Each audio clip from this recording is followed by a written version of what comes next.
Yes, good afternoon and welcome back. Sunday football. It's live here this afternoon. Elimination final day, and Bellpost Hill and Anakie will do their business in about half an hour's time.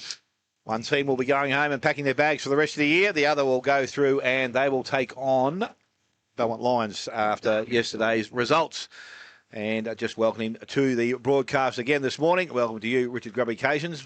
Werribee, good today? No. Well, I tell you what, Smithy, it was 27 and sunny when I left there. But g'day, everybody, all the viewers, all the listeners.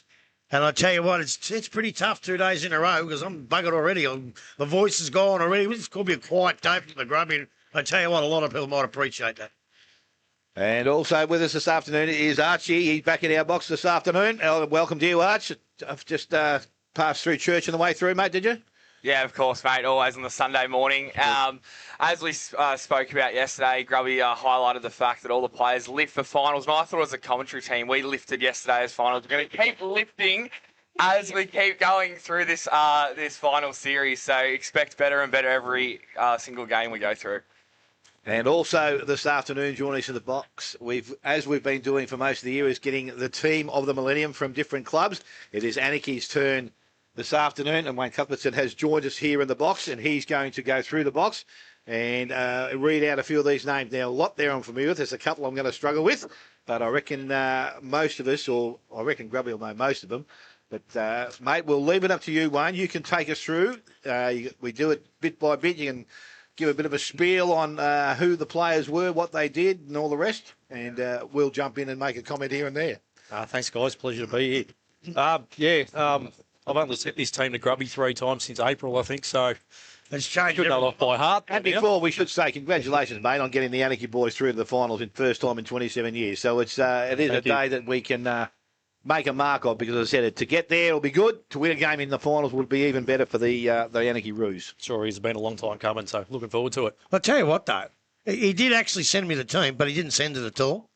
Right, and then he had to go at us for not doing it. He reckons we sooked it and went and watched Corio and Werribee. It's not our fault there's no electricity at Anakie They yet. knocked the tower down, They've run the cables. The power should be there by the end of the year. We They've might just go put there their next first year. of intersection lights out there, just coming up, Grub, so... No lights. I think it's a good opportunity for one of the league sponsors, Connectel, to do a bit of work out there. Well, there you go. There you go. If you're listening, boys, and I tell you what, I hope they do, because they are the best in the world. Certainly.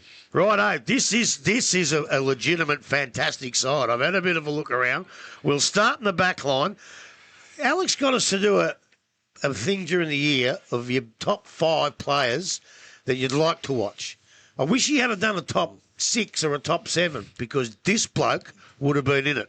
I love Corey Collins, watching him play. He was the old back pocket. He'd beat his man, take 3 bounces, kick it to a teammate, and with just 2 touches, the ball was deep in Anakie's forward line. Beautiful, beautiful player, Corey. Yeah, he did love a run, Corey, and he always led from the front. He was captain for a few years, and, always set the tone.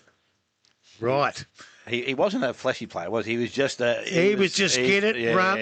Actually, he did at the times first bloke. he was flashy. He'd get around blokes. But he'd be the first bloke you'd pick every week, I reckon. Yes. Oh, ripping player. And I tell you what, he had a lot of help and a lot of protection next door with Tommy Parsons, because Tommy Parsons, he wouldn't let the wind in, Tommy. The general Tommy Parsons down back, he was good full-back for a long time, and it showed. He kicked on a banner and won a flag. And he was one of our team of the century guys as well, Tommy.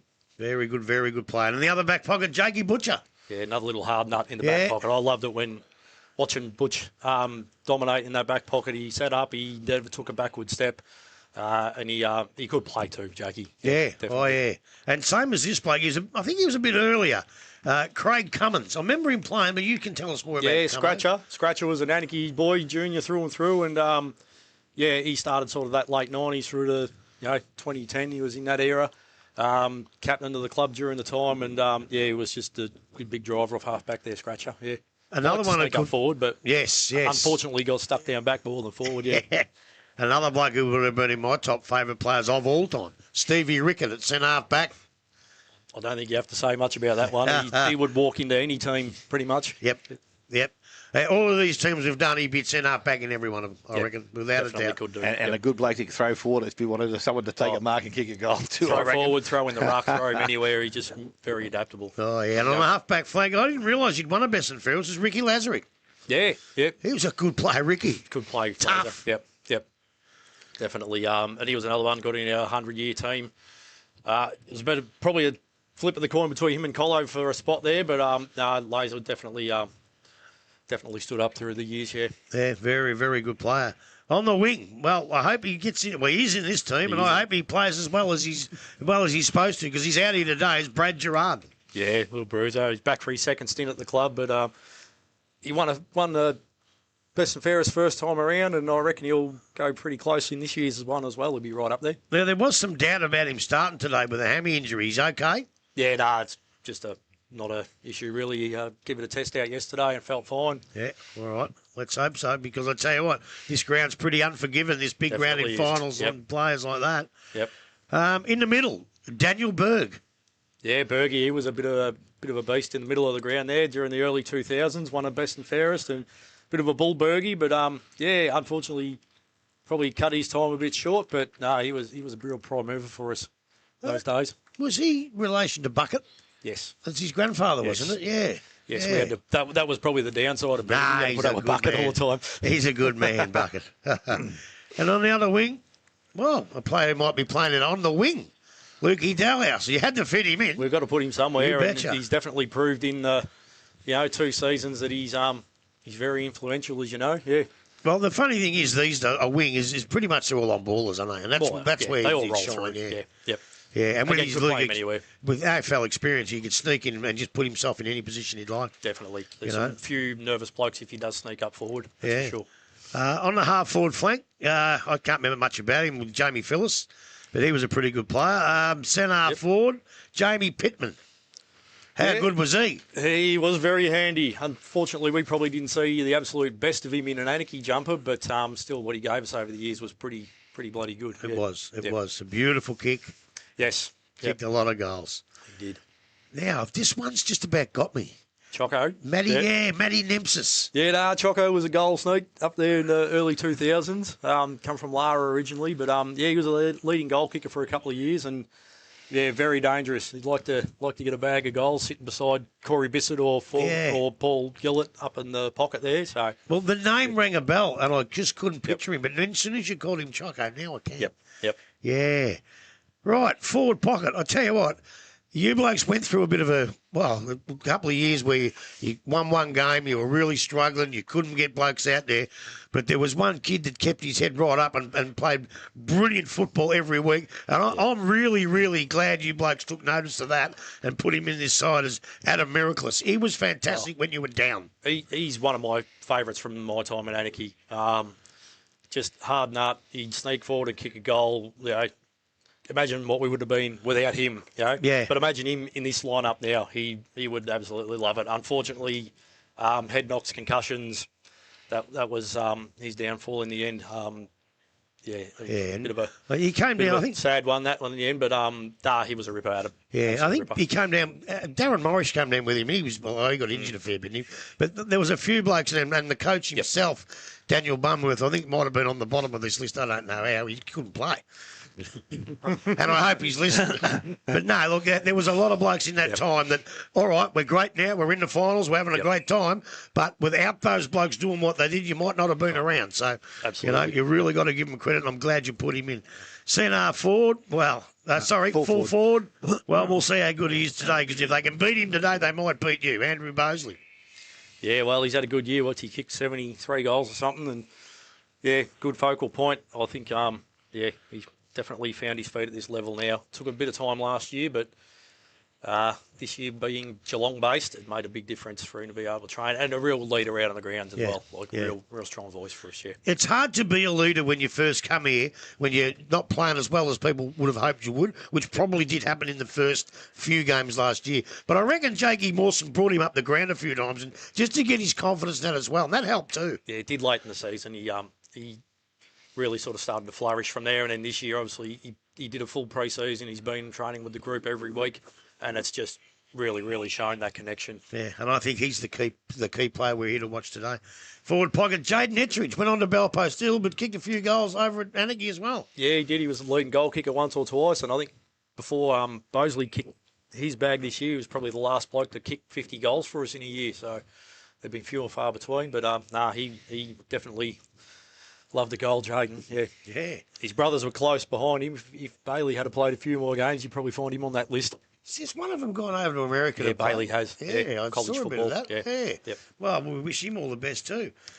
In the ruck, big poodle, Luke Wilson. That was probably a lay down misère. Yeah, I reckon he's probably been the most consistent ruck in the league for that period of time, close to it. Yeah. Yeah, no doubt about that. But there's a bit of a trend with some of these blokes. They've played some really good foot in Anakie, and then they've wandered off and played good footy somewhere else. And this next bloke, as ruck rover, was Desi Fitzsimmons, and he's gone.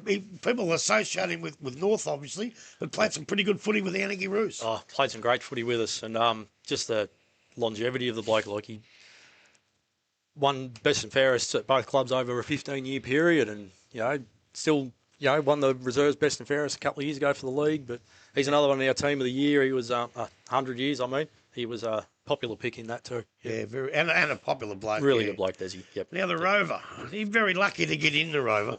But I tell you, I think I had to pick me best 5 players of all time.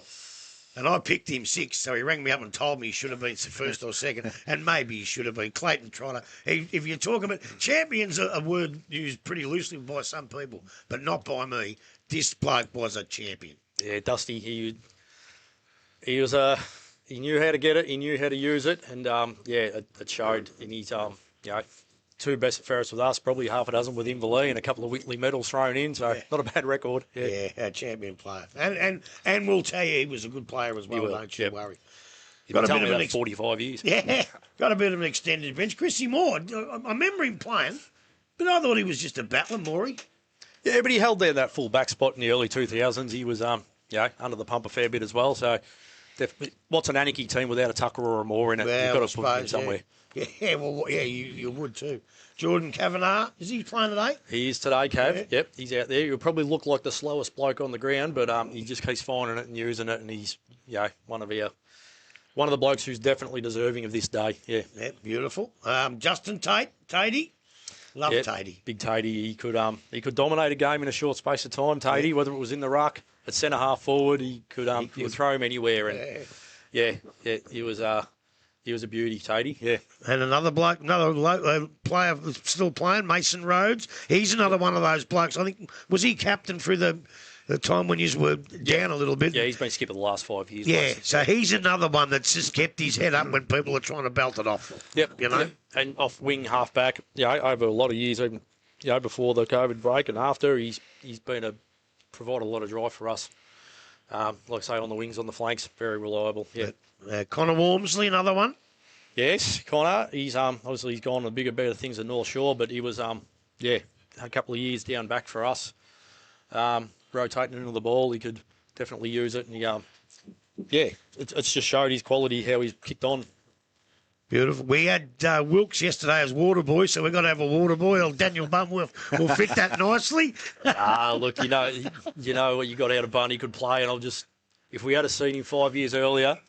I did. You did? I saw him play around Werribee. He was a very, very good player. Yeah. Werribee District's Winninvar, very good player. And, he was an inspiration for us. Kept dragging himself over the line and just throwing himself.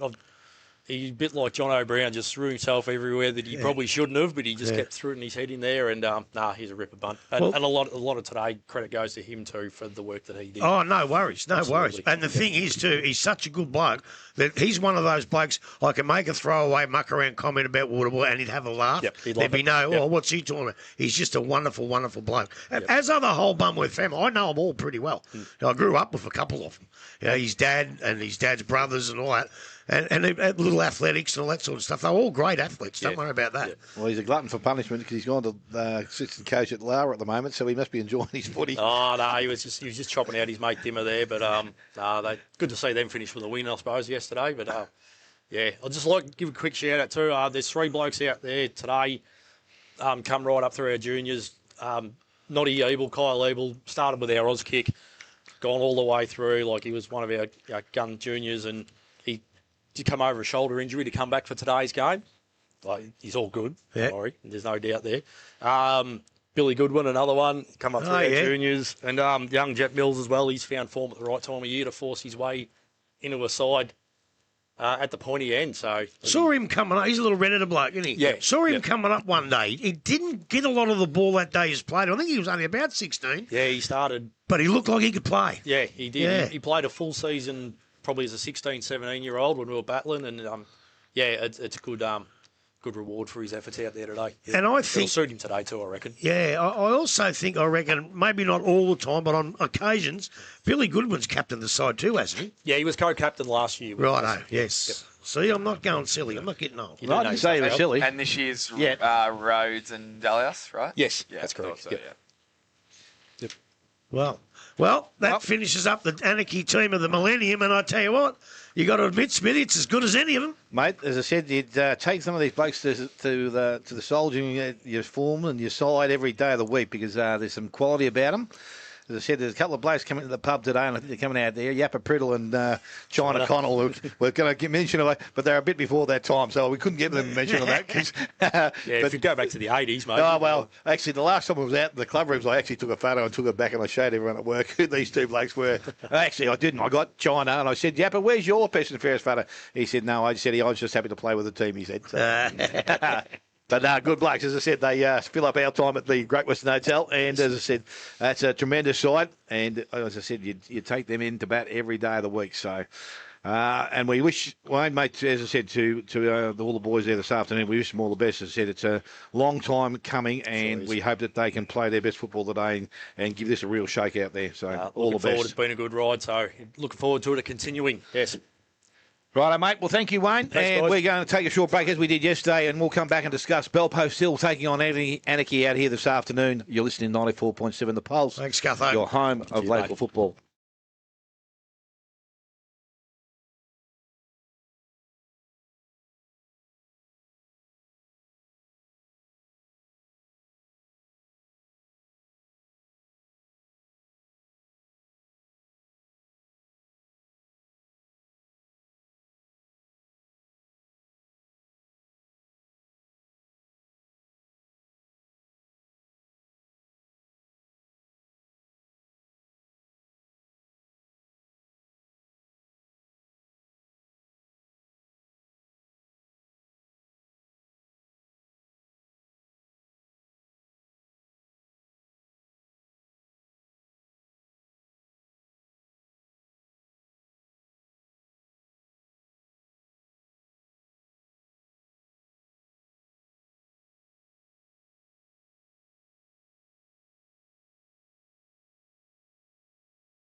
Yes, and welcome back. As we said, elimination final day here this afternoon, and a very important day for Anakie. As I said, it's been 27 years since they've been able to test finals football, and they're going to get a great opportunity out here this afternoon.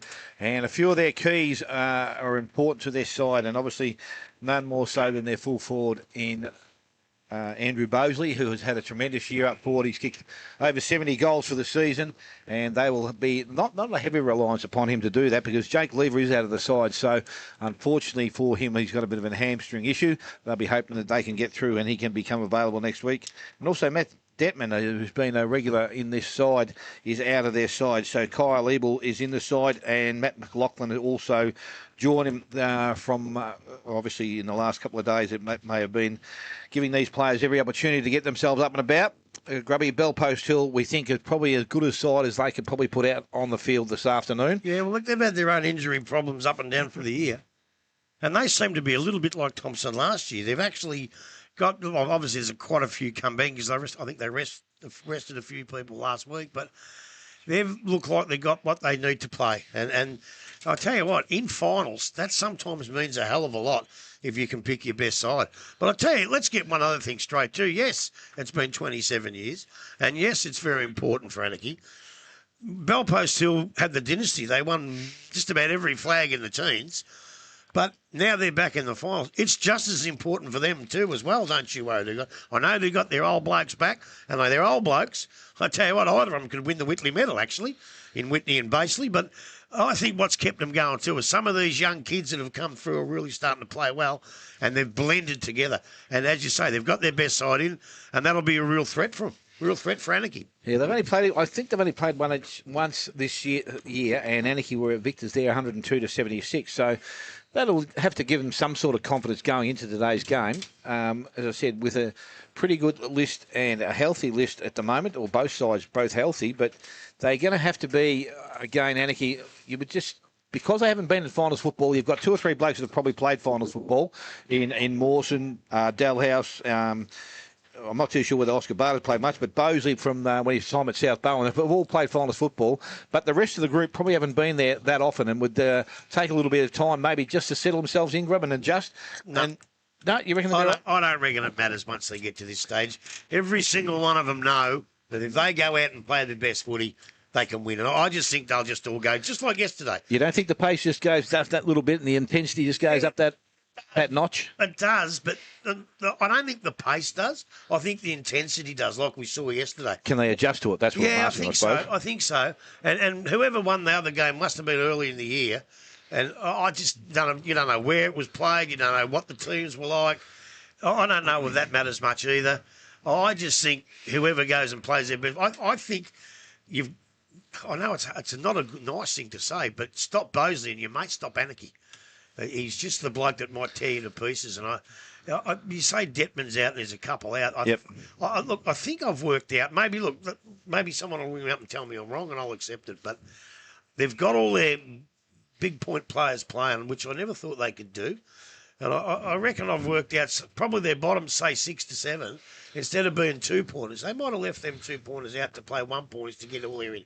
So if you can stop their good players, they could be in trouble. But if you can't, they'll beat you. Archie, you and I spoke off air about the game today, and obviously I sit back and look at some of the results during the course of the season. Every time Bosley's got 2 or better goals, Anakie seem to win the game of football.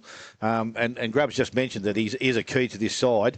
And again, I suppose Belpost will be putting their best player on him, I would think, and that would be Bo McNamara going down there. Daniel Bannister might get a crack at him. Who do you think would be the better option out of those two? And is there a bigger reliance upon him now with Lever out of the side? It's a great point, Smithy. I think Bowie McNamara is the obvious choice. You did mention that when he gets off the chain, usually Bosley, Anakie going to win the game. He's kicked 73 goals this year. I think he's only gone goalless once and kicked goal one game. Every other game he's had multiple goals. So a really good season from him. Bowie McNamara will take him first up. I can nearly take that to the bank. But it's just do you switch if he does start to get off the chain, kicks a couple of goals, do you stick with him? Or does Mawson decide to throw? Do they decide to throw someone else to him? Oh, well, as I said, I think Bannister will be down there. But now with Lever out that side, their format changes a little bit. As I said, they rely on, obviously, Oscar Barter would have been another bloke they would have played normally forward. But, again, the big fella that played out at Inverleigh is not in their side again. So I just don't know, again, whether he's been injured, because I would have thought today, with Lever being out, he would have been an ideal bloke to come in, do the majority of the ruck work, have that extra bloke at forward in Lever to take Lever's spot, so Oscar Barter. And I think that would have strengthened up their position there. And then they have to go with Bannister at one of the other two. Yeah, at the moment, do you reckon Bannister's the second choice if he gets off the chain? He could even be the first choice. They might even play Bo McNamara on someone else and be that bloke that just reads the play, because he does it very well and he can come across the front of him and play interference. So McNamara took him in round 9 and he kicked 2 goals. So compare for a 73-goal season, I mean, that's a pretty good result. And if he's to do that again, they probably go on and win the game. Did we see that game? No. Don't think so. How do you know he got him? Went back and watched the footage. Okay. Yeah. He's definitely part of it. He's doing your homework. Mate. He's done very well. I think he's making it up. But, the one thing I'll go with you there, you said if Bosley kicks 2 or 3, they win. I think if they can keep Bosley to 2 or 3, Bell Post can win. I think, like last week, Bosley had to kick 6 from the beginning. Yep. And he did, because Lever went off. And without Bosley, they don't get in. Yep. I'm telling you now, from all reports, they don't get in. So if they keep Bosley to 2 or 3, they can still win. But if he can kick 6, I think Anakie will win. You reckon they'll win? If he can kick 6. Yeah, well, as I said, but there's going to be more reliance today, though, isn't there? As I said, I don't know. Well, no, not really, because Lever went off, so it's the same sort of setup. But you know, the other thing is too, Bannister's a backman who plays on blokes. Yep. I would probably play him on there because Bowie McNamara is one of those blokes that read the play and can turn defence into attack. And I'd rather him in that role than have to guard Bosley. Yep. Wouldn't you? Yeah, because then you take away a player who can then transition the game. We saw yesterday, was the best example of it, was when Braden Eddy come off. Then Belmont really struggled to transition the ball from half back to half forward because he was their link player. So if you sacrifice Bannister, then he could be gone. Did we find out what happened there with Eddie yesterday? No. I was talking to Andy last night and I didn't ask him. Yeah. He was pretty disappointed. He was really devastated. But, Yep. hey, they get another chance. Well, as I said, that's why they finished in the top 3, and that's what you need to do is have that opportunity to come back and correct what you did. Now, as I said, they weren't too far off it yesterday, and to be honest, they kicked a goal at about the 30-minute mark to get him in start. The quarter went 33. It was the longest one of the day. Yeah, well, yeah. And as I said, they just needed an ounce of luck, and that may not have happened either. Mitch Habib doesn't take that mark, and they control the game. So, as I said, there's a lot of things can happen in the game of football, and that was just one of the ones yesterday. But going back... I wish it was someone else that took the mark. His old man was uncontrollable after the game. He's the biggest pest at St Albans last night. Jeez. The other question I want to ask now, and I wish Cutbo was still here, is Riddle, whatever his name is. Why is he not playing in their side, especially today? He might be injured. Well, again, he's been out seems to have does not have played in their senior side for some time. So I don't know why they wouldn't have considered him. Well, they would, surely, because that means he can play in the ruck. And then all of a sudden you've got Barter and Bosley in the forward line. Yep. And all what we've been talking about is all thrown all up the window because you've got to have 2 blokes on 2 blokes. Yep. So, you know, I think if he was available at the points too, it might be the expense of taking one of the Longs or the Davies out. Maybe. Yeah, but I reckon he would only be a 1-pointer because I reckon he's been there for a couple of years now. Okay. So I don't think his point situation would trouble him too much. Well, he must well be injured. How do you think the midfield battle is going to shape up, Smithy and Growy? Just a question for you two. Like, obviously, both have, distinguished midfields, Long, Dullhouse, Barter, Gerard, Yates, Whitley, Basie. This is going to be a good matchup today. Yeah, I think, as I said, I think the good thing today is they're going to give these blokes, hopefully both coaches agree, because they've now got to circle either side of the mud. So they can throw up. You're big on that, aren't you? Oh, Getting away from the middle. I just don't understand why you would do it. As I said, it just doesn't make sense to me. It doesn't favour anybody by bringing the ball this side of the ground. Both sides are going to kick, different ends twice, and it gets it out of the slop and it makes the game more attractable, not only for us here sitting calling it, but for everybody else that comes and watches the game of football. You want to see the best possible football, and when you're throwing it up 2 or 3 times in the middle of the ground and it's not going anywhere, and all of a sudden, as I said, towards the end, Mark Nolan actually brought it out of the centre and threw it up, and it just allows you to clear that space more quickly and get the game rolling. But in relation to what they're saying, you've got Dalhouse, you've got Davey, you've got Long, you've got Gerard going to be playing through the midfield. Now that's not a bad group of footballers, but you go the other side and you throw in like Churkop's been a bit of a surprise for me. He's done really well inside. Obviously, Dill Whitney, we know that provide what he will get in there, and Jack Yates is just going to provide the grunts. So they're evenly. He won't mind the mud. Well, he would probably just plough through it. He would probably prefer to be in there. That's probably right. So again, they have now got a few more options, I would think. As I said, Bannister, I know, has done a bit of ruck work when he was at Belmont Lions or East Belmont or whatever they called him in those days. And they've also got Timmy Barton that can go in. Timmy Barton. Bannister? Yeah, Daniel Bannister. It had to be in Belmont Lions. It hasn't been called East Belmont for 20 years. Yeah, but I'm just going back to what I knew all about. How old is he? Not as old as me. Must be 46. No. No, the Belmont line. So, but they've got some more options. Yeah, and I start to look through the Anakie side, and I think when Oscar Barter has a spell, I reckon Yuka Miriam is going to be the only bloke that they can throw in there to take over. Yeah. And he's not tall enough, is he? Well, I don't think so, and I don't know whether he's an ruckman. And as you know, like what Poodle Wilson did to Belmont Lions a couple of weeks ago, you're the quality bloke in there against them. Yeah, and have you got a quality bloke in there against him? Well, you're going to have Merrick. And Merrick is a quality ruckman. And I think Timmy Barton would probably be more adept at playing in that position. You know the bloke's probably going to ruck is going to be Jack Yates. Yeah, I don't think there's an actual real quality ruckman out there yet. Merrick may be at some point. He was going to be a good player. He wandered off and played basketball and came back, and I think he's had some really good performances. But you would not say he's a really, really qualified ruckman just yet. He's getting there. Barter's not a proper ruckman. So I don't think there's one out there. And you're right. Probably the bloke that's played in the ruck with most distinction is probably Timmy Barton. But with his legs and all that, I don't think they like to put him in there for too long. Oh, you don't, but you can use him as a cutout. And I reckon Jack Yates might do a bit of that grunt work. Well, you don't want him doing it either. Oh, I know you don't, but you know what he's like. You know? It doesn't matter what the positioner is. Yeah, but he runs into the ruck and gets a knee in the chest or the ribs or something. Yeah, he'll just get him laughing off. He might too, but we'll be. I don't know. It's like putting Michael Lima in the ruck when they did that at Belmont or whatever it was. I know. You don't like to see those match winners in the ruck. Well, hopefully he doesn't have to be used that way. And as I said, I suppose the other thing is that the other option they've got through the midfield, and we saw it the last time we saw him was Dylan Godwin. I thought he was being quite good. Yeah. So he provides another option for them. Where does he play though today? Well, again, I reckon he might start through their half-back line.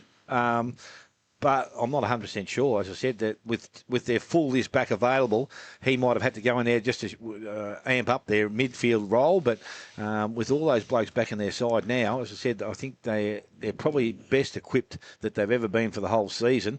You got some versatility with the two Flacaventos, not match winners, but they can play both either end of the ground. So I think their balance today is, as I said, I reckon as good as I've seen nearly the whole season. Well, I like him in the back line, but it might not be a role for him, as you say. You might have to play him somewhere else. But I tell you what, he'll play well wherever he plays because he's one of these up-and-coming really good kids. Flacamento might be the other option he can use with Bosley because he's probably a bit leaner and maybe the mobility might be the best thing there. But as I said, it's not going to take too long to find out because Belpost still have got themselves out in the ground and obviously... Mate. We're now making the umpires come out. You've got the third team today, Grub. Have you got their names? They've lost them. Lost them, that's all right. That's no problem at all. Arch, I'll go back with you. As I said, we've spoken about midfield. We've spoken about I found them. The forwards. All right, go. You give me a see who they are. Umpires today are Hamish Irvin, Adam Jones, and Norm Douglas. Norm Douglas. All right. Okay, well, let's have a look and see how they front up. Now I can't remember the question I was going to ask you. Something about the midfield. Something you said we spoke about the midfield and the forwards. About the backs. I suppose we've spoken about that end of the ground, but again, I want to look at Belpost Hill forward line structure. Timmy Barton's 10.5 forward.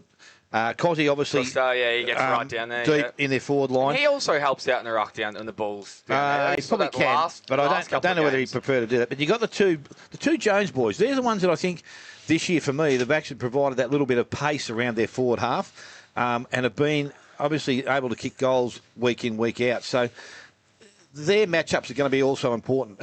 Who do you see, obviously, their key backs, where they're going to start and what they're going to do? The key backs for Belpost Hill. Well, the key backs for Anakie, who taking up those key forwards for Belpost Hill, because they've got two blokes with some pace. Does Goodwin get one of those blokes with his pace?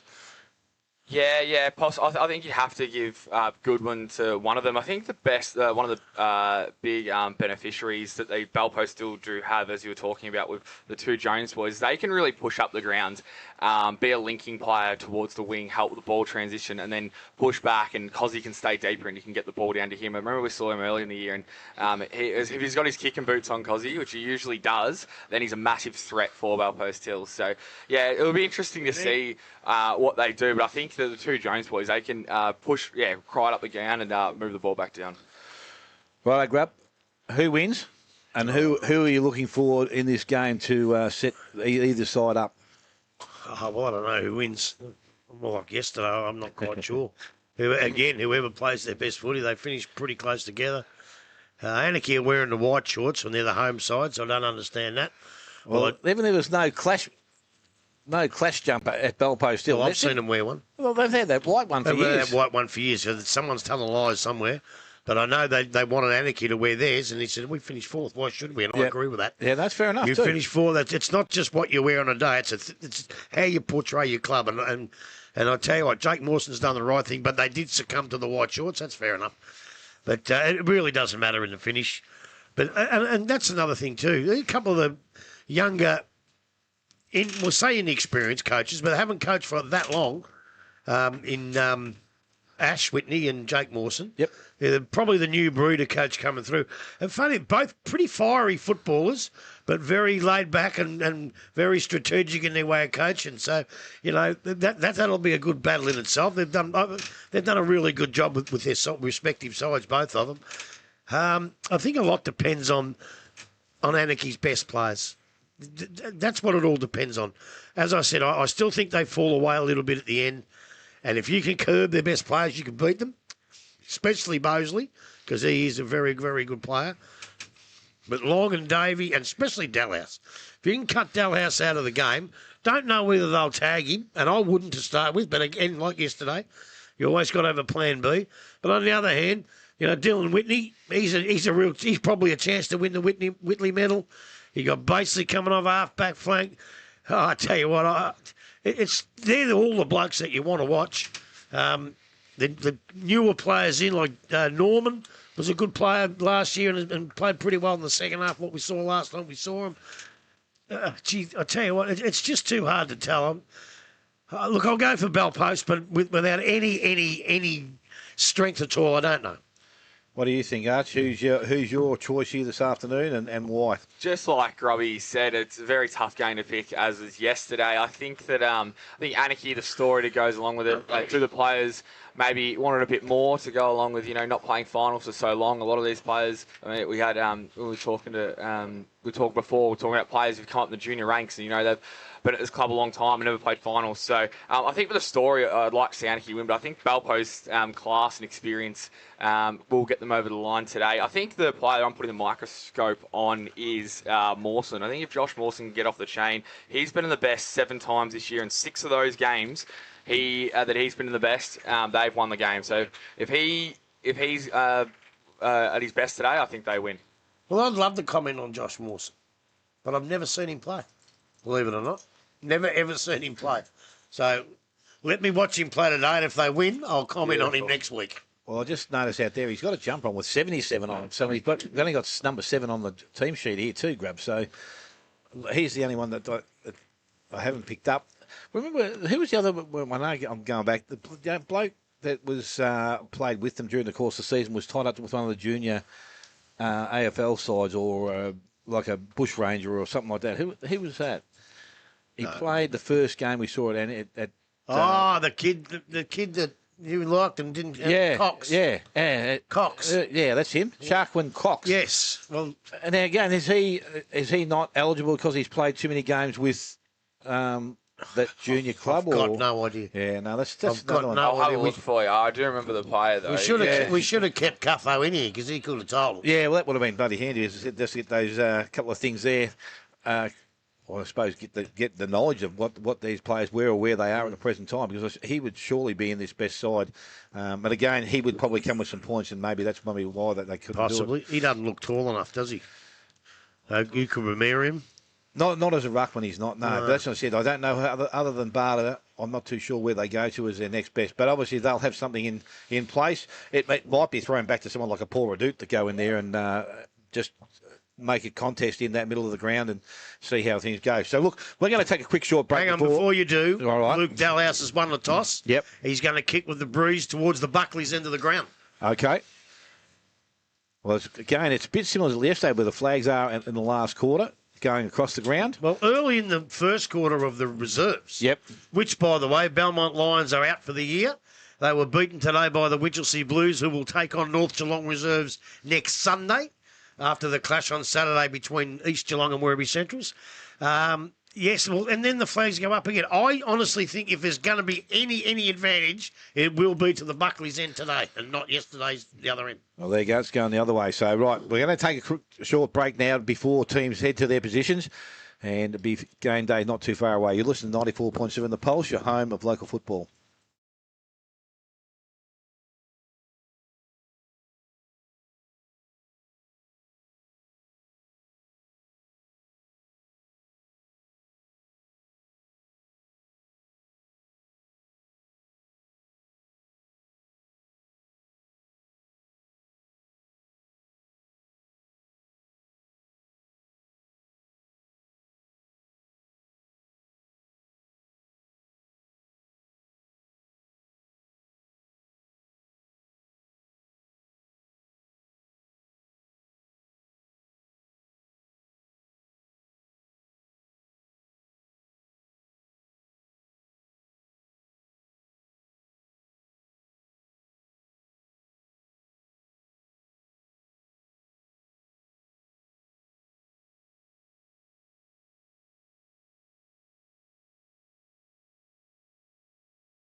Yes, welcome back. Game not too far from starting here. And we have got Jordan Bannister has gone to Bosley in the goal square. And obviously further up the field, Bowie McNamara playing along his normal centre-half back position. So he's got a role there to play. And looks like Flacavento will go to Paul Redoute there as well. So we have told you that Anakie will kick to the Buckley's end. And yeah, mate, yeah, thank you very much. Is he fair dinkum or what? Is he fair dinkum or what? Isn't that light working up top? We're getting a light. Just to our viewers before we start, the umpires just come over and ask, are we ready to... We've been ready since 1:15. Well, the ball is in the air and the ball has now been tapped out. Barter was the first one to get a hand on it. Ball kicked off the ground. Whitney tried to do so. Go back to Yates. Yates now puts the ball into their half-forward line. Flacavento comes up with the ball. Good spoil from behind. Yukiba Merriam, he's got the ball now. Looking for somewhere to kick it to. He's missed contact with the ball there. Yates picks the ball up, got the handball back to Flacavento. Over the top to Norman. Norman inside. Now they continue to run to Jones. Jones in the left boot. Wasn't a great kick going in. Coming out to meet the ball was Timmy Barton, but he overran it. Long's playing on him. Ball gets through the contest now. Feeds towards the pocket. They're putting a fair bit of pressure on there. Kavanagh, he's back there working pretty hard. Ball over the boundary line. I think it is. Umpire will call for a throw-in. It's the first time ever. I think so. They must have been, there's no light on top, so they were just a bit confused. Again, ruck contest. Barton doing the ruck work down there. Barter's also pushed down there at ground level. Barter picks it up, tackled strongly by bell post forwards. And the ball will go back to the umpire. This time a ball up right in the forward pocket. Ball was thrown up. Actually threw it back towards the boundary line a bit there. Now, there's a free kick being given for a hold, and it's going to go to Barter. Barton obviously put his hand round the middle of him and pulled him away from the contest. Barter now long outside defensive 50. Goes towards centre wing, coming up. Gerard picks the ball up, wants to get the ball out. Yates tackles, picked up. Belpo still get the ball outside, and that's some good work out there. Ends up, I think that was McNamara that had the ball. He's a long way out of his centre-half back position, but there's a number of players at that end of the ground right now. Bannister can run. Because Bosley's brought him right up the ground here, and there is no one behind him. So the ball again thrown up. Ruckman go at it. Merrick this time brings the ball down to ground. Mawson ran past it. Ball picked up Goodwin outside. Reckon that was Milner got the ball further afield. Kicked off the ground there by Dalhouse. Runs back towards centre wing. McNamara just tries to cage the ball in. Lays a solid tackle. Umpire again will call for it back. So we got the ball back on centre wing here. Unless he hands the ball back to the umpire. Merrick doing the ruck work again. Ball goes back towards the boundary line. Picked up Mawson. Handballs inside to Dalhouse. Didn't pick the ball up. Picked up Bryans. Got the handball further away to Whitney on the left boot. Drives the ball long into their forward line. Gets over the top of players coming at the ball. Godwin leads in the race for the ball. Kicked the ball off the ground. Actually missed Timmy Barton in doing so. Picked up by Long. Goes back inside by Hand. He put his team under a bit of pressure, but he's able to get the ball back on the 1-2. He's actually waving his hands and telling players where to run. He has Davey out now, and Jones is right behind him. So Davey now, centre wing, picks up the ball on the left boot, goes into their half-forward line. That's a great kick. Mark has been taken out there. McLaughlin. So McLaughlin, a little chip up over the top, goes towards Bosley. Traps it inside the field of play. Bannister has done nicely. Ball has gone over the boundary line. A throw-in will take place. So we've ticked over 3 minutes in this Buckley's Entertainment Centre first quarter. Both sides are yet to score.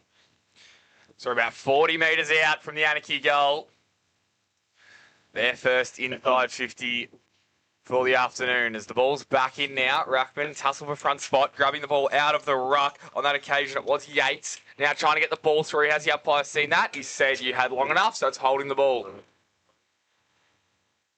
So Yates with the free kick now. Looks up, doesn't have too much movement ahead of field. He's just going to go down towards centre wing. Comes over the top now. Handballs through now. Forward from Dalhouse. Sends Anakie forward. But it's a good mark in defence once again by Jack Yates. Standing strong. And he's going to go wide to Baseley. So Baseley has the ball in the back 50 now. He's going to go one wider. Try and switch the ball to the outer side of the ground to Quinn. Quinn has the ball, has another lead. It's not his best kick, but it's going to work. Finds McNamara. Actually, that was one of Sammy Quinn's best kicks. So McNamara has the ball just in front of us in the broadcast position. Goes down the line. Going to put on a couple. Someone's going to have to fly over the top. It was well roved in the end by Roberts. He gets the ball and then it's turned over. It was good hands by Bryans and now they're going to work something out.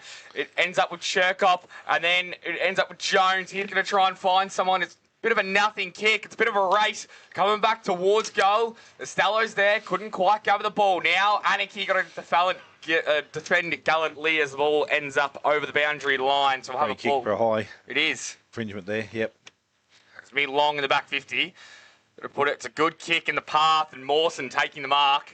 He started pretty well. He appealed for the 50. Now it's a good kick inboard. So now they're going to move the ball. Here's Cannon. He kicks it in Bosley's direction. Can he take the mark? It's a good fist over the top.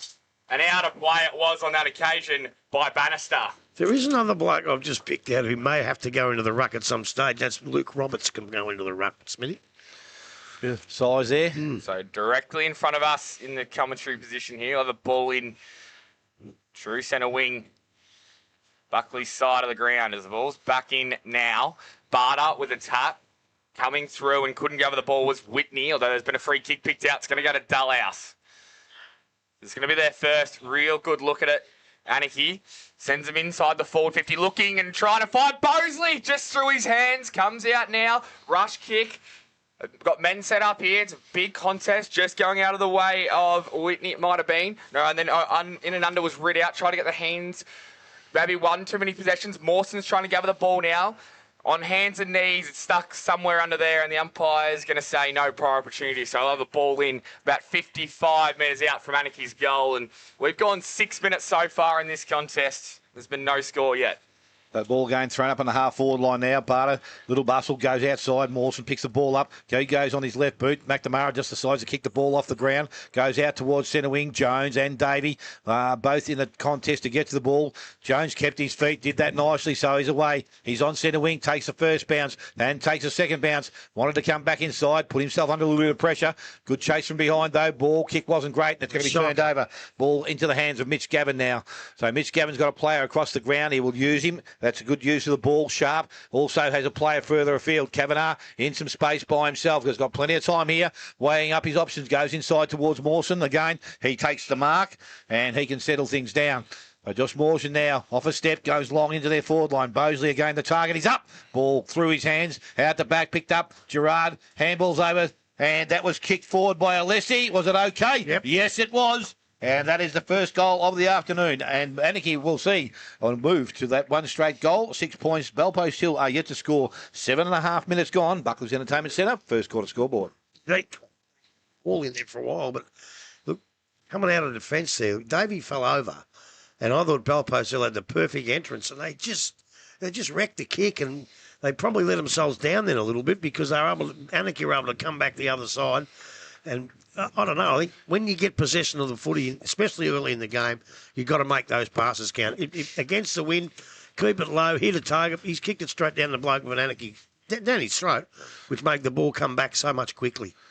So the ball now going back with the umpire in the middle. Barter up over the top, comes down. Mawson's going to get the clearance, goes outside, handballs off to his teammate in Vandenberg, goes into the half-forward line. It's been punched away there and turned around. Semi Quinn goes out wide, and the mark will be taken out there by Jones on the far side of the ground. Running option inside is Vashurin. His kick smothered off the boot, so they're going to turn the ball back again. Picked up Mawson. His kick was smothered also. Ball now runs out towards centre wing. Jones leads in the race for the ball, but with carrying the ball, he's gone over the boundary line, and we will have a throw-in to take place, far side of the ground, centre wing. What I was trying to say is you have to hit targets against it because it comes back so much quicker and easier with it. So ball again from ruck contest. Again, both ruckmen had a little bit of it. Morse getting his hand on the ball, goes outside of Gerard. Little chip round the corner. There's a free kick being given. It's going back to the ruck contest. No, it's not. It's going back to Morse. No advantage? No, I'm too sure. It was a good kick. He did make ground, so... Dominating early. Getting plenty of it. So Mawson's got some options short, but looks like he's going to kick the ball longer into their half-forward line. Unfortunately, the only player sitting there is Bo McNamara. Takes the mark. Can transfer play across the ground if he wants to. Go short. Chirkop in some space. Shurin also in space through the middle of the ground. He hasn't even looked at him at this stage. He now decides to go back towards centre wing. A little bit dangerous to kick out there over the top, but it's going to work for them because Jones picks the ball up, goes into their half-forward line. Cozzy comes back with it. Just got his hand on it, which created an opportunity, but Rhodes is there to clean up for Anakie. And Rhodes now from the left, from the back pocket, goes outside and he's found Mawson once again. He wants to transfer play inside. This is going to be dangerous. Ball has been turned over, I think. No, it hasn't. Free kick. Not too sure. Was that chopping of the arms? Chopping the arms or touch the shoulder, yeah. So Vandenberg again. And now there's going to be 50 from coming in from behind. 50. So he will now go to within goal-kicking range, you would think, inside 50.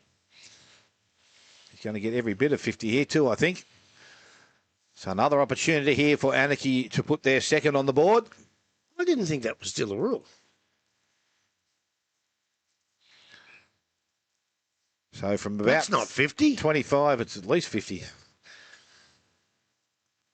Bill, he kicks the ball at goal, Vandenberg, and he likes it. He's got his first of the afternoon and the second now for Anakie. They're two straight. Belpost still yet to score, and we have just gone 10 minutes.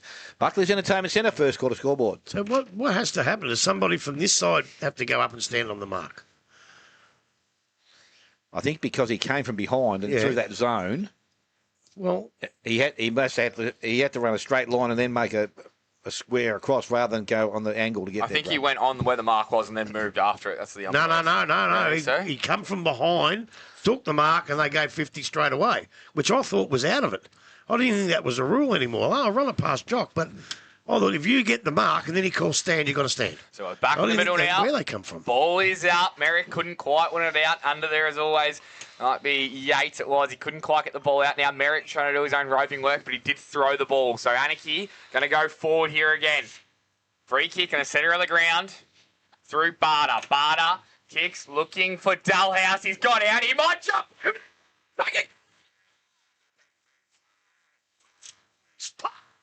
So a bit of a hanger there. Then he goes for play on from 50 metres. Lukey Dullhouse to the tip of the... Taken in a square.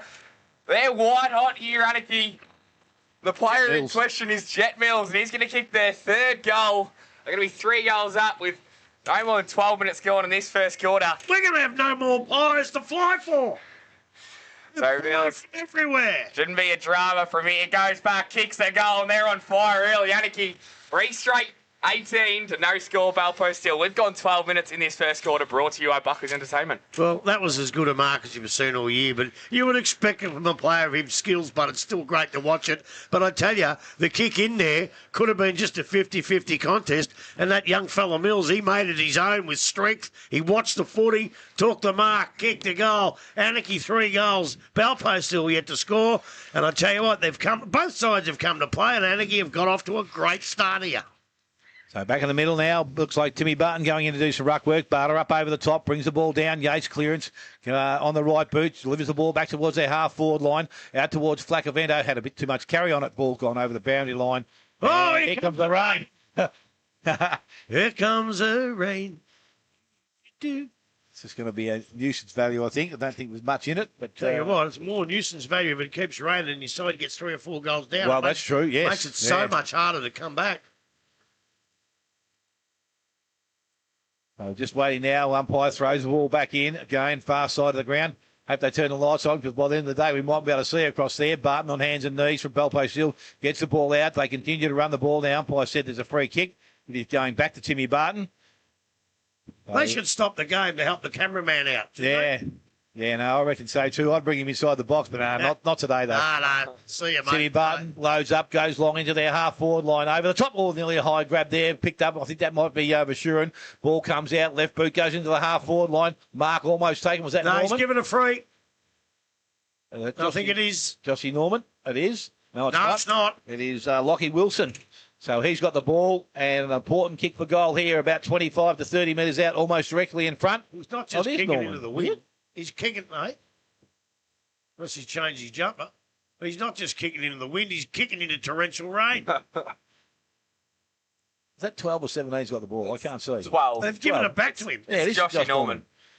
So Josh Norman now comes in, kicks that goal. Don't think it was too good off the boot. It's drifted across the face and through for a minor score. So their first score of the afternoon is a minor, and that moves them to one solitary point. And Anakie 3 straight goals. We have gone 14 minutes. Buckley's Entertainment Centre first quarter scoreboard. Stop doing that, Going to Wilson. go out wide now.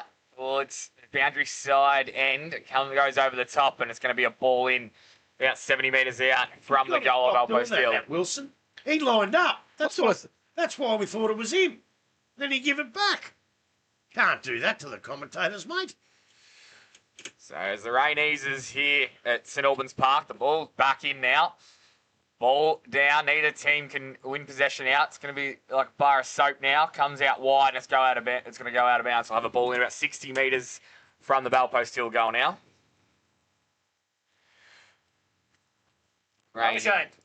Rain's virtually fully stopped here. So ball back in the ruck for the time being is Barton. He tried to get to the front spot. Now ball comes out. Balpost Hill trying to keep the ball in. It goes out again. So we'll have our third ball in a row. Slowly making ground here. Balpost Hill are now 50 metres from goal. Need to respond with the next one here after a hot start from Anakie. Ball comes through. Long trying to get through, and then it comes out to Yates. Now there's an opportunity for him. Can they find a player? No, they can't. It's turned over straight to Davey. So Davey has the ball. It's going to go out wide via wing. Bit of a juggling mark, but it's now taken. Now it looks further afield towards the centre of the ground. Coming up and taking a good mark. Ready? Read out. So he takes it. Going back into the mud pit in the middle. Mark is taken this time by Roberts. So Roberts looks up, has Dalhouse going down there, and Davey. He's nearly turned the ball over. Long's going to pick up the ball now, try and mop up, go back inboard to Ridout, maybe get the 1-2. Ridout's probably got to put this on the boot here. They're mucking around a little bit too much. Good pressure from Balpost to Ridout. Another opportunity. Now gets it forward into the path that was a McLaughlin. He couldn't do anything with it. Comes back into pressure. They've got to get the ball on the boot here. McCannon involved now. They still haven't kicked the ball, and the umpire going to see it. He's going to say, give it to me, and probably just overusing the ball a little bit too much was Anakie.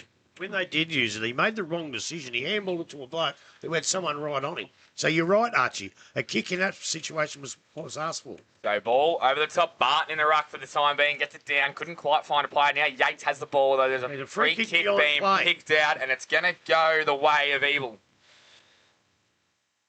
Evil looks up. He has Couple of teammates presenting as the rain gets heavier again. It's going to be tough to take mark. A player's got out by himself and he Joe back with a ball. With a big hit. The umpire going to say it should be a free kick to the Valpo Steel player. It was great work from Nick Flacavento. Went back with the flight. Courage shown. Wins the free kick. He's going to go quickly to Baseley. Now Baseley over the top to Norman. Norman just in front of the Anakie interchange bench. He's going to go the shorter kick. Over the top should be punched out of bounds just in front of us in the broadcast position. It is. So 3 goals straight, 18 Anakie to 1 behind Belpost Hill. We have gone 17.5 minutes in this first quarter, brought to you by Bucks Entertainment. Ball will be about to be thrown back in. Right in front of where we sit here. Ball now, Barter. Here's the front position. Barton takes him out of the contest. Ball goes towards Jones. He doesn't take the ball cleanly. Ground level. Davies working pretty hard. Jones goes back and collects it. Goes after it once again. Puts the ball. Might be well advised to take it over. Tackled. Brought to ground. Dill Whitney's trying to pluck it out through his knees. Did that nicely. Out to Godwin. Godwin looks up in the middle of the ground. Norman's made some space by himself. Has Baseley outside. Ignored him this time. Chipped the ball over the top. Went to Casey. Better. He takes the mark. That's a bit of use forward so far. This is the important kick. Long one towards Cozzy in the pocket. Good spoil from behind there. Or with Milne. Gets the ball towards the boundary line and over. And it will be another throw in. So the rain's gone by. The sun appears as it's been doing. It is Perfect Victoria. one day. Yeah. I'm going to say it was Melbourne, but it ain't Melbourne. It's Geelong. The ball with umpire. He's about 35 around from the behind post. Throws it in the pocket, far side of the ground. Ball. Now what happened there? He's going to be asked to do it again, is he? Yep. So another throw-in will take place out there. Yates doing the ruck work down there. Barter has done all of it so far. Yates takes the ball from the contest, tries to kick the ball around the body. Didn't get the ball to go too far, but went back after it once again. He's got some support down there, but I just can't see who the player is. Barter picks the ball up, and there's been another infringement somewhere. Who's it going to? Belpo still, and it looks like Jones is going to be the recipient. And that will be a pretty tough kick now out there. Wet ball, boundary line, and I reckon back into a bit of a breeze. So Felix Jones. I was going to say that's Felix, isn't it? Not Zane. Yep. The other kid that hasn't been playing injured was young Vaserka. What's he doing? Nah, he was doing running for a couple of weeks back. I'm not too sure. So the kick goes in towards goal. It will go across the face and over the boundary line. We will have a throw-in which will take place. Because at his best, he could probably fit into this side, do you think? Yeah, as I said, I don't think he's played all year, Grub. No, he hasn't. He was injured. Yeah. So umpire now with ball. Yates and Barter doing the ruck work. Ball from that contest goes back to the front of the contest. I think it might be Casey that's been tackled straight away. Although it's not Casey because he's standing beyond that. It doesn't matter. A ball up will take place. 20 out from the Belpost Hill goal. Opportunity as we go over 20 minutes here for them. Deep into attack. They need to make something out of it. Yukiba Miriam, he's tackled as he has the ball. And we're going to have another ball up which will take place. So, as I said, 20 minutes gone in this quarter. It is Anakie 3 straight goals. Belpost still 1 behind. Belpost still looking for their first goal here. Big tap over the top. That might be high contact. It is. So they're going to have their first look at goal. And it might be 50 metres for descent. It is. So this will be... make it a certainty. It's going to go the way of Dylan Whitney. And he will kick the first goal for Belpost Hill in their finals campaign. He does. So 3 goals straight. Anakie leading Belpost Hill 1-1-7. We have gone 21 minutes in this first quarter. Brought to you by Buckley's Entertainment. Spoke to Peter Riccardi this morning for a good half an hour. And one of the things he thought they could get better in yesterday was their discipline. He said they gave away a couple of 50s and a few frees. He said, we can be better than that. Well, both sides now have both given away a 50 that both resulted in the goal. That one probably would have been one anyway. But it's still, when it's going to be really tight, it's nip and tuck. Don't let yourselves down with your discipline. Make sure the opposition earn everything they get. Do you agree with that, Smithy? Yes, absolutely. In the middle now, Barter couldn't get the tap out over the top. Coming through was Mawson. He started Well, that's a free kick very, to very Mawson. well, and it's going to go back to him as well. So we might need to look at tagging him. Dalhouse going to send Anakie inside the forward 50, but standing in the hole and taking the mark. Was it Flacavento, was it? Yeah. As the ball played on. Yucca caused the turnover. Now in and under, trying to get the handball out. And now they've got an opportunity. They can get it forward. Couldn't quite. Now the ball's still in this possession. Cannon was involved there as well. They're in the path of Bosley. Now can he take the mark? Over the back, he couldn't. It was well done by Bannister to defend him. Now they're going to have a shot from the pocket to the base of the goal square, but it's a good mark taken on that occasion by Basley. And he's going to go out wide and find Vashurin. So Vashurin's going to go back in. Oh, it goes through the hands of the player in question. Now is an opportunity for Anakie. They can get a shot on goal.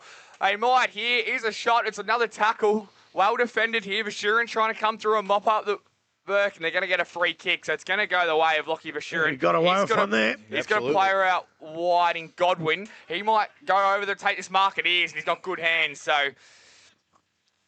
Godwin's going to move the ball now towards centre wing for Bellpost Hill. Comes over the top. It was clean hands. Now back inboard. Involved there was Cherkop. And now forward is Yates. Yates sends Bellpost Hill inside the forward 50 here. Costello's one out. He wins the ball as he so often does. Dribbler. It's bouncing. It's going to kick late. No. Just a minor score. It was never going to get it either. So 3 goals straight, Anakie 18 to 1-8. 23 minutes to go in this first quarter. Brought to you by Bucky's Entertainment. Been watching the AFL too much, because you kick it in the air and kick it straight. You don't need to dribble that. Ball comes out to Gerard on the pocket. It goes short over the top. Anakie now trying to get the ball outside. Dalhouse goes with hand. And it's through Roberts. Now they're out and they're running. Davey runs towards centre wing, uses the ball long. Out in the long lead, Bosley. But he's too far out to score here.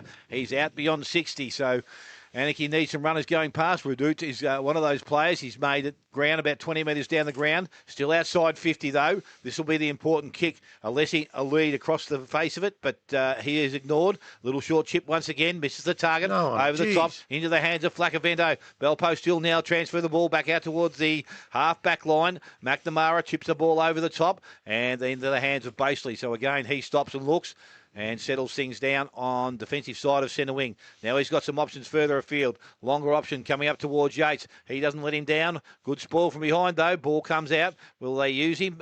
Picked up by Jones. Runs, carries, kicks back towards Costello. Coming out. Nice work once again. And that was Roberts. Attacked the ball nicely. Drives the ball outside 50. Gets through the contest. There's a free kick. It's going to go to Paul Redoute by the looks of it.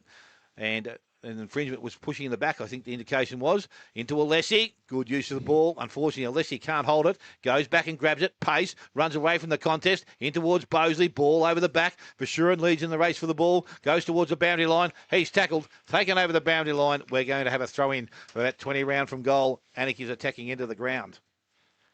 Was that Alessi? That was a great follow-up tackle there to create the stoppage. And showed a bit of pace getting away from him. Bit of zip. Yeah. Merrick down there. Barter still doing the ruck work, most of it. Ball from Barter, takes it out, shrugs a couple of tackles, kicks round the body, back towards the goal square. Bannister, best position. Bosley did nice. Left boot round the corner. Missed. And I think he's hit the post, I think. And through for a minor score. Andrew Bosley, his first real attempt at goal. Anakie now to 3-1. Bellpost Hill 1-2. We have gone 25 minutes. Buckley's Entertainment Centre first quarter scoreboard. They're the ones they don't want him to get. Well, you pick it up like a rover. He's going to take marks. He's going to kick big goals. You don't want him to get ones like a rover, do you? You've got to stop that. So, Basley for Bellpost Hill runs his full measure and then kicks a bit of a mongrel. It might work out, though it does, because the great mark taken on the outer side. Now they're going to move the ball quickly. They've got some space here. Felix Jones, he loves to run. He tries to take a bounce. It doesn't sit up for him. Probably not the smartest move in this wet weather, and he might win the free kick anyway. Well, the umpires come together, and it might be a ball in. There's a bit of push and shove going on with the Eucubinarium. Always smarter to just get the ball moving, and now there's a player going over. The umpire isn't going to get sucked into it. It comes out to Barton. He's not going to worry about any of that. Tries to get the ball to Whitney. Couldn't quite. Now stuck under there somewhere. The umpire's going to pin him for holding the ball. So I didn't know if he had prior opportunity. The umpire thought It doesn't so. matter. The prior's not there. It's if you drag it in you've got to get it out. It's whether he actually dragged it in or not. There's no prior involved in that decision. So it's going to go to Gerard. He's going to move the ball pretty quickly to Cannon, who's had a good start. Cannon looks up, trying to find Redoute, and he does. So Redoute has McLaughlin if he wants him. He tried to get him. He's going to go to Dullhouse. So we're about 60 metres out now, far side of the ground, and there might be a 50-metre penalty. There is. So it was either could have been for discipline or... Nah, Jones ran again in through the that protected area. area. So it's going to bring Dullhouse to within 20 metres out. A little bit of angle to contend with, and a player of his calibre, you think, shouldn't have any dramas with this grub. Oh, I'm not going to put the moz on anybody, Archie. I'm just... look, it wasn't dissent, but running into that protected area, that's just part of discipline as well. You know you can't go on it. You can't go, oh, I forgot or whatever. That's discipline as well, and this may well cost. That could be the third goal from a 50 this quarter. So for their fourth goal, Anakie Dullhouse kicks. It's just... See, Arch? See just what wide. I mean, Arch? So 3-2, 20 to 1-2-8. We have gone 27 minutes in this first quarter, brought to you by Wax Entertainment. Ball's back in the hands of Baseley now, kicking out from fullback. Bellpost still with a number of players around the centre-half back position. Now they all make a bit of a break. He goes out wide, far side of the ground, going out towards Barton. And the good spoil there from Long sees the ball over the boundary line. So they'll be able to get themselves set up again. Maybe one last opportunity here in this first quarter, but we have gone on 28 minutes. Merrick down there doing the work against Barter. Ball thrown back in. Neither ruck would get to the contest. I reckon that was Mawson got the handball out. Yukoba Merriam looking for runners pass. It's Mawson once again. Left boot, drives it back. Dangerous spot again. Bosley had hands on it, couldn't finish it off. Got the handball out towards Mills. Needs to get rid of the ball. Did so nicely. Again, back towards Alessi. It's been kept alive. Yukoba Merriam tries to force his way through. Now, this time he's in trouble. Yeah. And he will be held Now by Baseley. His prior Or opportunity Semi- there Semi was Quinn. that he actually forced his way off. So that's prior opportunity. So good work there, Semi Quinn. He's been able to hold him up there and now has got some options short. He will use that player in Godwin. Godwin's got McNamara further down the field. That's the direction he goes in. So McNamara doesn't take the mark. Ball comes back to the front of the contest. Bryan's there, a little bit of space. Good spoil there from Dullhouse. Desperation shown for Shuren. He's tackled, brought to ground. Umpire says, let's have it back. A ball up will take place just outside forward 50.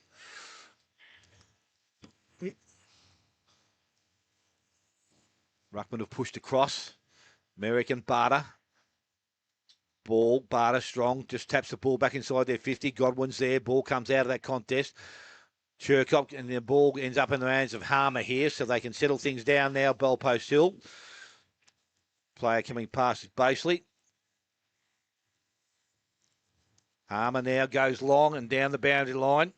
Barton from behind. Ball comes out of that contest. Mawson not clean. Barton was, though. Kick was smothered. It's a siren sounds.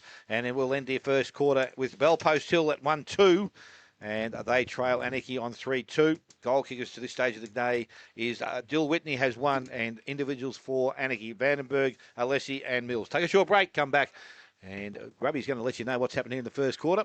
He might even give you a weather report because I reckon we might be in for a bit of rain during the course of the day. You're listening to 94.7 The Pulse, your home for local football.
Here at St Albans and Anakie, they got away to a good start. They have kicked 3 goals too. They lead Belpost Hill 1 goal too. The rain came and Belpost Hill were then able to slow the Anakie progress down somewhat. Can they do a little bit now? We don't know which way the breeze is actually affecting because it looks from the flags it's going straight across the ground, but the scoring definitely probably a little bit easier towards Buckley's this end today, which it wasn't the case yesterday. So grab Belpost Hill, have that aid. If we think it's a bit of a breeze, they'll need to do something with it to get themselves back in contention. Well, they were, and they were put under a hell of a lot of pressure by the Anakie Roos early, and they stood up pretty well to allow just the 3 goals. Again, I'd say there was 2 or 3 goals or missed goals through 50-metre penalties. The discipline from both sides has got to be spot on because if it goes to a tight game like yesterday, that could be the difference. I thought Belpost still settled a little bit. Anakie kicked 3 reasonably early and probably had the chance to kick 2 more, which would have put them right in the gun, but they were just good enough, Belpost, still to hold them back and then score one of their own again from a 50-metre penalty. I thought it was pretty hard to pick. Felix Jones was okay. Godwin did some nice things. Yates always. Basically come out of the defence a few times. Norman was good. Whitney and Sam Quinn had come out of defence really, really well and picked his mark. And I thought Bannister, even though they had help, had guarded Bosley pretty well. Josh Mawson was very, very good for Anakie. I thought Luke Roberts was in there playing pretty good footy. Mills looked dangerous, did a couple of nice things. Davey and Long, they're always going to be in amongst it. Dalhouse was good. And Robert Cannon fired a few shots. He's really whipping them out today, Grub. Good on you, mate. That was quite well done. Ash, what did you think to yourself on that first quarter? It was very. I thought Mawson, as I said, he was the one I put the microscope on. I thought he was very good early on. I thought his disposal, even when the rain came, was still cleaner. He turned the ball over a lot, but when you get the ball probably 10, 11 times a quarter, you're going to turn a couple over. But no, really looking forward to the rest of the game. And I think that they've done well containing Bosley in that first quarter. So we'll see how Bannister has that matchup as we keep going in the second quarter. And I think a bit of that's been from up the ground. I Yeah. don't think they've had some opportunities to give Bosley a free ride. He's Not had to here. work hard. They're still looking for him nearly every time, though. Yeah, I think You can most tell. of the balls he's gone for have been above his head. Yes. So it's giving Bannister Yes. an opportunity to get to the contest and the spoil. So. Yeah. Dalhouse, If they- one of the best marks we've seen as well. Yeah, so. if they give it to him out in front, that's when Bannister will really have to work hard. Matter of fact, I don't think you can stop him if they give it to him nice like that. So umpires now in place. Teams are now in place. Second quarter action is not too far away. Hang on. That's a big mistake, Smitty. They haven't been asked yet. They haven't come over and asked us if we were ready. Hang on, we're not ready. Hey, we got away then too, Grubby. He must have heard you. Umpire has sounded for the siren and play is underway. Ball in the air. Merrick goes at it. Barter got his hand on it also. Trying to work through was Yace. He needs to get rid of it but can't. He's been well tackled there and the ball will go back to the umpire. Cannon doing some work on Yates at the present time. So the ball again, Barter from that contest. Ball comes out. It goes back towards Barter. He's having a third go here. Got through the contest. Well, don't know whether that disposal was correct. It wasn't. Yep. Umpire says play on. Jones now emerges, goes long into the forward line. Long in front. Did that pretty nicely. Barton got his hand in there. Look for the handball back inside. It was picked up and that was good work there from Roberts. Got the ball back towards the boundary line. And there's a free kick being given. Must have been for something that Timmy Barton did. The tackle maybe after the ball had cleared the area. But good work. Roberts goes across the goals. Goodwin. He's got the ball now. Can deliver the ball along the boundary. He's gone to the wrong player. Kavanagh has got the ball now. Coming past Goodwin again. Kavanagh chips the ball towards centre forward. Semi Quinn read that nicely and takes the mark. So Semi Quinn again, an opportunity now for Belpost Hill to go deep into the attack. Barton comes up at the ball, going across. Dalhouse did that nicely. Good hands. Took the mark. Oh, he's done something to his finger, Barton. Pull the finger out, I'd say. Yeah. And she's looking sideways, Timmy. Ball now goes back towards centre wing. Jones is there in the contest again. It's picked up there by Alessi. And he has been tackled, brought to ground.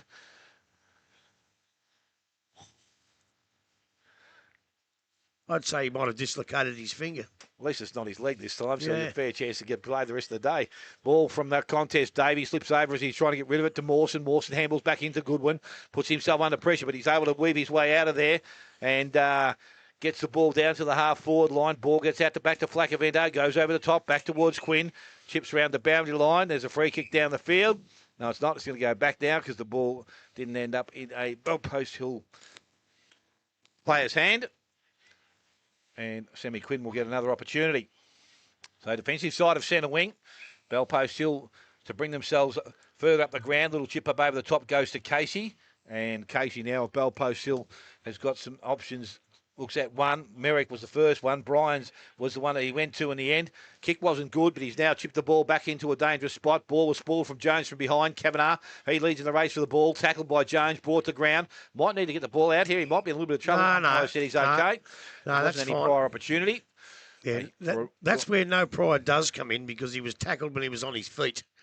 If he had a dived on it, sure. So Merrick and Barter arrive at the scene. Merrick, ball out the back. Whitney handballs out to the top, goes towards Jones. Put it out in front of himself, but Delhouse was able to swoop on the ball and kick the ball further down the field. Handball goes back inside to Alessi. A little bit of time and space. Looks up, Bosley. That's it to use. That's the one that's a little bit flatter. Gave Bannister no chance whatsoever. Bosley now is going to need to kick this ball from at least, I reckon, 50 metres. And we believe into a little bit of a breeze. And across as well, so he'd be aiming at the left goal post, you'd think? I would think so. Be the way I'd be looking at it. So Andrew Bosley has got over 70 goals for the season. An opportunity here. So Bosley now comes in. Kicks that goal. He's got plenty on it, but I don't think he's got the accuracy. Ball goes towards the boundary line. That's a good mark. Ridout. He has taken the mark, I reckon, and he can go back. He's beyond the behind post, so he'll have to do some work from there. Hope he's a left footer. No, don't think he is. No, neither do I. You know what he's coming up with? The bun. No, don't say it. Don't say it. Don't say it and make a complete fool of yourself. No, he's going to kick the traditional drop punt from there, Grub. He's confident. He goes back, comes in, kicks it goal. Gone across the face, I think, and will manage a minor score only. So the first score, or the score there goes to Anakie, makes them now 3-3. Should have went for it. Yeah, probably. And Bellpost Hill on 1 goal 2. We have gone just on 4 minutes. Elders Insurance second quarter, I should say. So Bellpost Hill to return here. Does the sun's come out? Rain's gone away for the time being. I don't think we'll see any more rain today. Oh, don't say that, Archie. Looking at the forecasters, we're going to go wide now towards the boundary road side, and a good mark taken. So they're going to go back here, and it's going to be Dill Whitney, of course it is. He's going to look up. Got a couple of players leading. It's a good kick in the path of Norman. So he takes the mark, swings around. This kick's going to be the top of the 50. It's going to be a good effort by Godwin it was, but he couldn't quite. Now coming through, good hands it was. Might have been Ebel, and then the ball ends up out of bounds. So they'll have a ball in 75 metres out from the Bellpost Hill goal. Where'd Timmy Barton go? Down the box here, mate, I think. Is he? Because the trainer came back. I didn't see him come back. Yeah. So Ruckman jostle for front position, Merrick and Barter, as it will be most of the day. Barter nearly wins this one. Merrick fell over, and then the ball came out to Bryans. He couldn't get clean hands.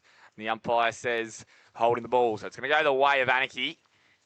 Going to be Dullhouse. So Dullhouse looks up, looks for the switch and wants it, but he might just go down the line. It wasn't on, so he will now. So towards true centre. We're going to big fly over the top. Not the mark wasn't taken. Might have been Barter, and then comes through. Whitney hands to Basley. Basley just kicks the ball on the boot, and then Yates takes a great mark. So they're going to go inside forward 50 here. Here's Godwin. Who can he find? Costello's running back towards goal, but well defended, although the ball's gone through his hands. Cosby might kick the goal. No. Although the umpire's called a throw, so it's going to...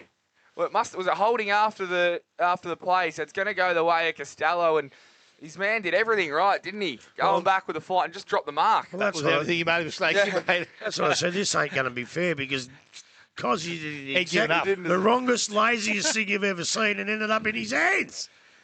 Well, it ended up over the Oh, back. that could nearly That's be another nearly 50. So, I'm not going to fall for that. Goodwin carried the ball back umpiring. as far as he could too. He brought it up a fair way, so he did make a mistake. I heard the umpire say he didn't try. So I'm saying he reckons Because he didn't try and grab hold of it. So, Tell you what, it was a fair way over his head, though. Costello kick his first goal today, and first goal of the second quarter for Bellpost Hill. No more than 15 metres out, not too much angle. Makes the umpire dance. He kicked the goal. He has. Kicks the first of the second quarter. 3-3-21 to 2-2-14. We've gone 7 minutes in this second quarter, brought to you by Albans Insurance. He's kicked some lucky goals in his career, Cozzy, but I reckon that's about the luckiest. He finally got the footy when he probably didn't deserve to get it. No. Missed the goal. He'd given up, hadn't he? And then got a free kick and kicked the goal. And once he had it in his hands again, he wasn't going to mess it up a second time.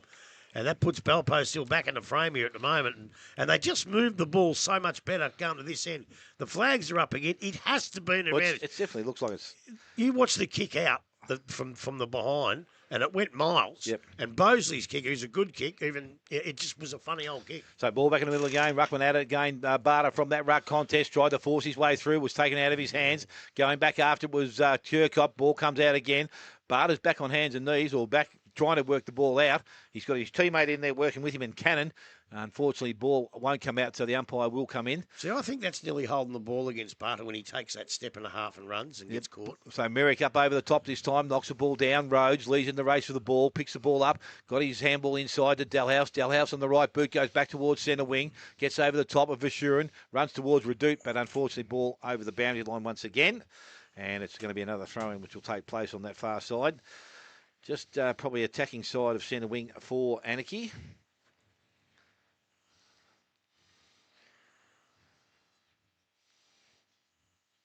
So umpire ball in hand again. Ruckman at the contest. Ball comes out the back. Picked up for Shuren, got the handball away. Turcott was tackled, was able to get the ball away. Umpire said it was incorrect disposal, so free kick is going to go towards Gerard of Anakie. And he is right on centre wing on the far side of the ground. Chips the ball back inside. Kick was good. Mawson. Haven't seen much of him in this first 8 minutes, but had plenty of it in the first. Mawson now transfers play across the ground. Kick is okay. Mark is taken. So they retain possession of it. Anakie through Gavin to push the ball into their half-forward line beyond. Coming out, Bosley again. Attacked the ball nicely. He takes the mark, and again, the distance will be the only thing he will need to look at here, because he's got a bit of a breeze, a little bit favouring this on this side of the ground. So it might even be a bit behind him. It might not be quite as tricky as it was the first time. So as a goal kicker, you would think this would be well within his capabilities. And something to steady Anakie up after starting the game very well. Andrew Bosley, one behind to date.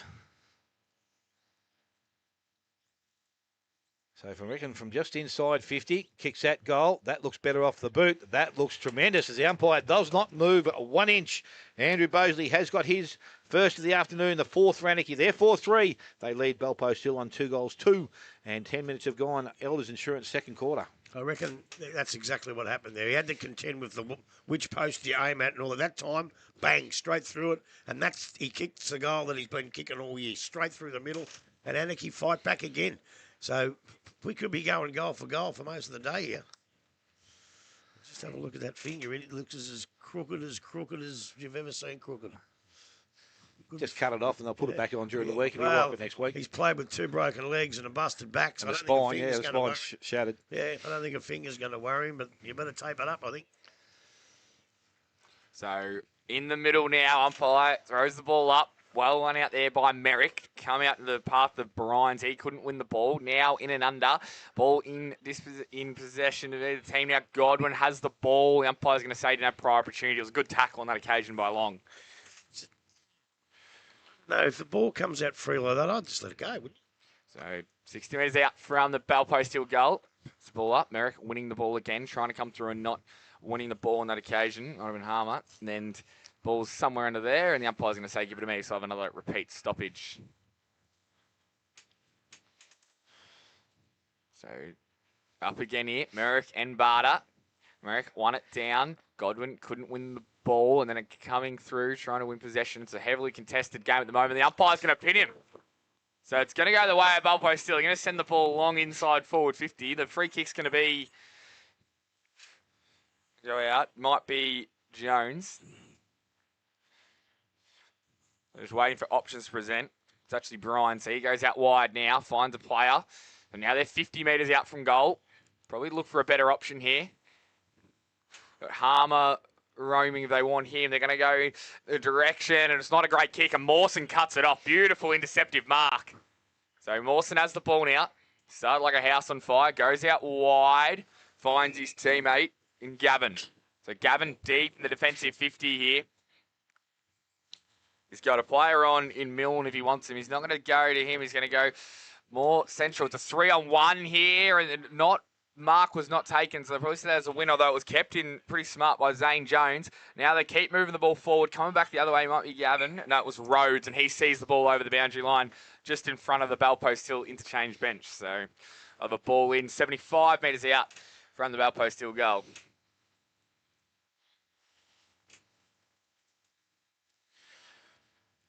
Ball back in now. Barter wins the ball out, and then was tackled by Harmer. Umpire said play on, then there was a high tackle. Umpire didn't see it. Still continues to say play on. Rhodes in and under as he always is. Long ball hasn't moved. Harmer lays the tackle and will have another stoppage. 60 metres out from the Bellpost Hill goal.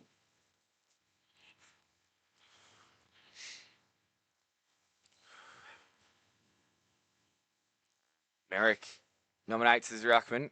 All time today. Tries to go at the back to Whitney. Couldn't quite find him out. They go inside forward 50. Here they go. Goes to the hands of Flacavento. A smart tap on. It was by Costello, though. They've got numbers back there. Get rid of the play. He's gone now. The ball now. Gone now. The umpire's paid it. What a tackle from Jordan Flacavento.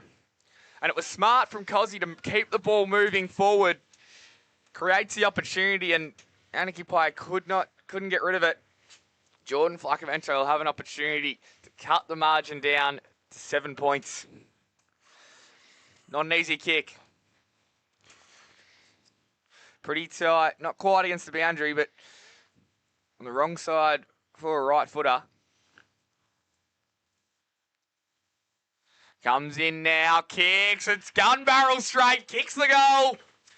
Cuts the margin to 7 points. 4-3-27 to 3-2-20. We've gone 14 minutes in this second quarter, brought to you by Elders Insurance. You've got to hand it to Cozzy there, because if he grabs that footy, he's gone for all money. There's going to be two blokes jumping on him. But just that little bit of a flick, I don't know if he knew if anyone was there. Actually, in the first place, it didn't probably go to where he wanted to go. But, you know, a free kick there. You've just got to get rid of that ball. But what do? You handball it over the boundary line. You get copped for, well, I call it deliberate. What do you blokes call it these days? Deliberate and insufficient attempt. Insufficient attempt, I think. So there was nowhere to go. He just had to gone over the goal line and taken he it just behind. had to get rid of it quicker, and they were too quick to pounce on him. So an important clearance here. Ball back with the umpire in the middle of the ground. Merrick up early. Gets the tap down. Only as far as Gerard. Gets a handball back inside. Ends up in the hands of Long. He tried to force his way through. Got one good, strong tackle. And again, I don't know whether they had prior opportunities. No, I don't there. think so. That's a good decision. Yep, I think so too. Again, a repeat of the ball up.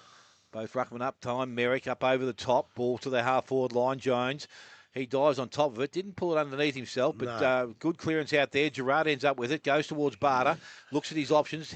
Weighed up one way. Went back on his right boot. Delivered the ball into their half-forward line. Went looking for Bosley. Bit too wide. Unfortunately, the ball goes over the boundary line. A throw-in will take place just inside their forward 50. So Anakie being able to move the ball into their attack. And did it pretty well. Yes. Ball back, umpire throws it back in. Again, Barter first tap, Long out of the air, did that nicely. Off to Gerard, kicks the long ball back into their forward line, going back. Nice strong mark taken out there, and that must be Flacavento, I think it is, and he's going to play on, runs across goal now, delivers the ball out Long, has basically in some space, he takes the mark. Why would he kick it out there for so we couldn't see it, Smithy? So basically now, his options are, again, look like to be going down the line. Goes towards his teammate, Chirkop, in front of the contest and uncontested there. I reckon he's pulled a free kick out here for a Shepherd. It was Jones. It's going to go to Blaine Sharp. By the looks of it. I reckon they held him out of the contest. So Sharp will put Anakie back into track. Ball was going the other way, but now Anakie kicked the ball low and flat. That was a good kick, and the mark has been taken. And the ball's now transferred back inside. That was Vandenberg. Long kick goes towards Bosley. Ball hits the ground. McNamara.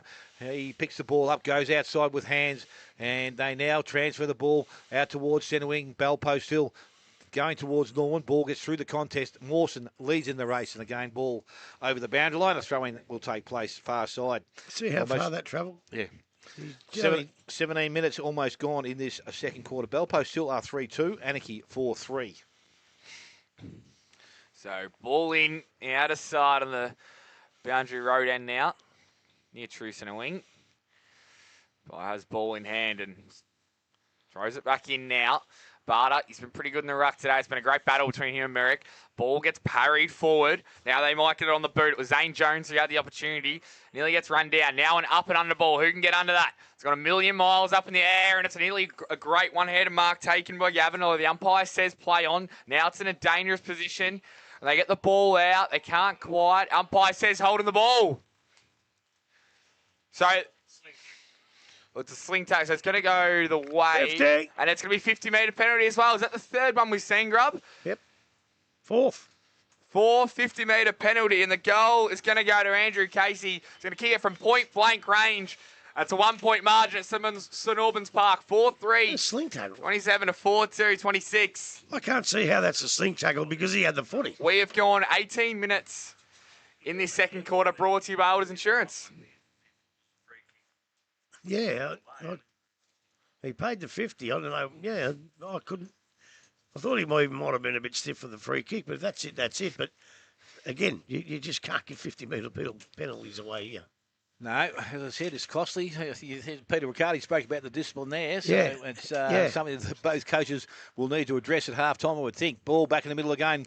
But this time Merrick up over the top. Ball comes down. Wasn't cleared away, but Barter's got it back. And he now loads up, goes high, and into their half-forward line. Redoubt. Ball from Spoil from behind. Flacavento goes to McNamara into the hands of Whitney outside. And that's a nice kick to centre wing. Jones, Belpo still now, will look to run and carry the ball. That's exactly what he's doing. Chips towards centre half-forward. Godwin in front from behind. Spoil was from Mawson over the top. Might have been a little bit. He's going to play hold the ball here. Gee, I think the first one was in the back. Or high. Gee. And free kick's going to go against Godwin. Ball underneath him. So Godwin to Goodwin. I think he was a little bit stiff at that point, but So now it's Goodwin of Anakie. He chips the ball back into the middle of the ground. Kick knees, hit the target, didn't. Basely read it off the contest, comes in, kicks the ball back to their half-forward line. Going back, mark is going to be taken this time by Jones. And this is Felix. He's right on forward 50.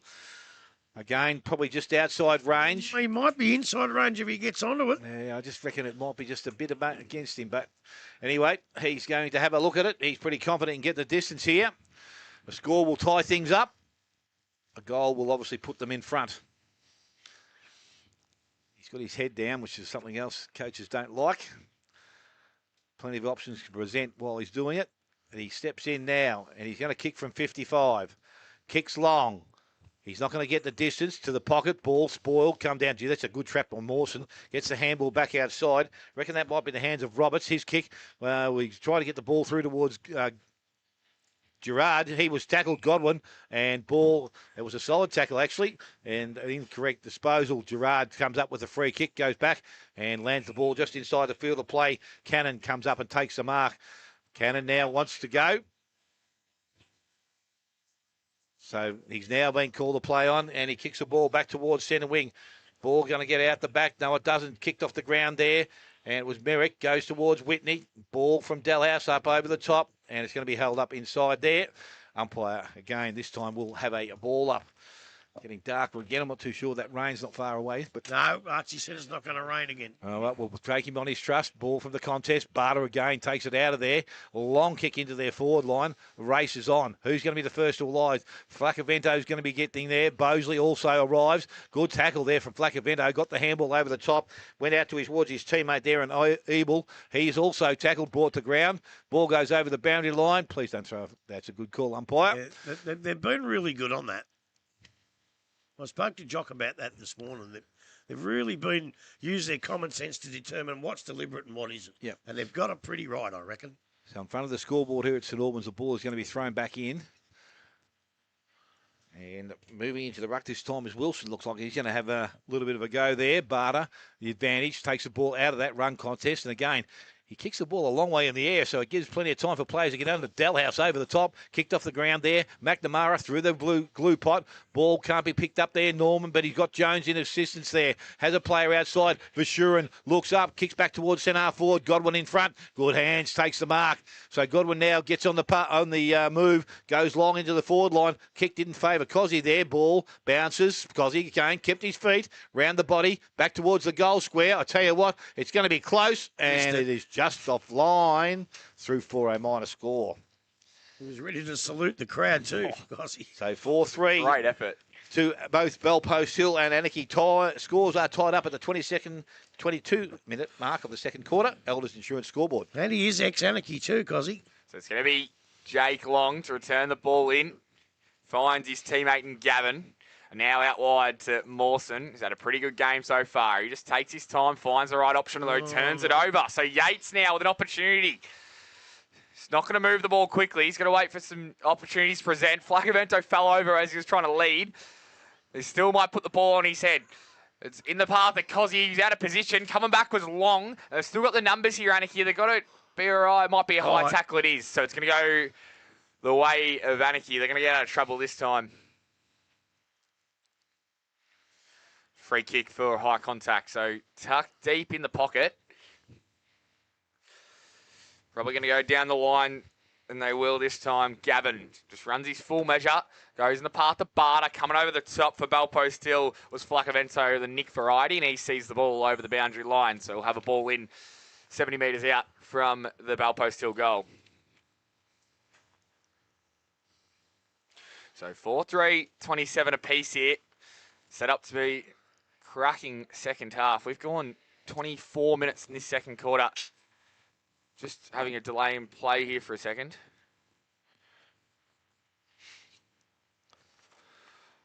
Maybe he's trying to find the football that's going over the fence. Under a car and probably in a lot of water, I think, out there. So no one's too keen to get on their hands and knees. None of your relations over there, are they, Archie? Knocked it off. They're probably running halfway down Boundary Road. So found the ball now. Back in. Yates in the ruck against Barty. Wins the tap out. It was in the path of Casey, but the ball beats all comers. So we'll have another ball in. I know, if it was my mates, they would have done it. That'd have been well gone by now. Would have been on marketplace already. Yeah. The local Werribee racecourse market. So ball back in. Better throw in this time. Yates still in the ruck. Gets the tap out coming through. Couldn't win the ball was Basley. And then in and under as always is Bryans. Couldn't get the ball out. Dalhouse waits outside the stoppage. Umpire lets them play and then says, give it to me, no prior opportunity. So we'll have another ball. Another ball up. Still in the same position. Up again now.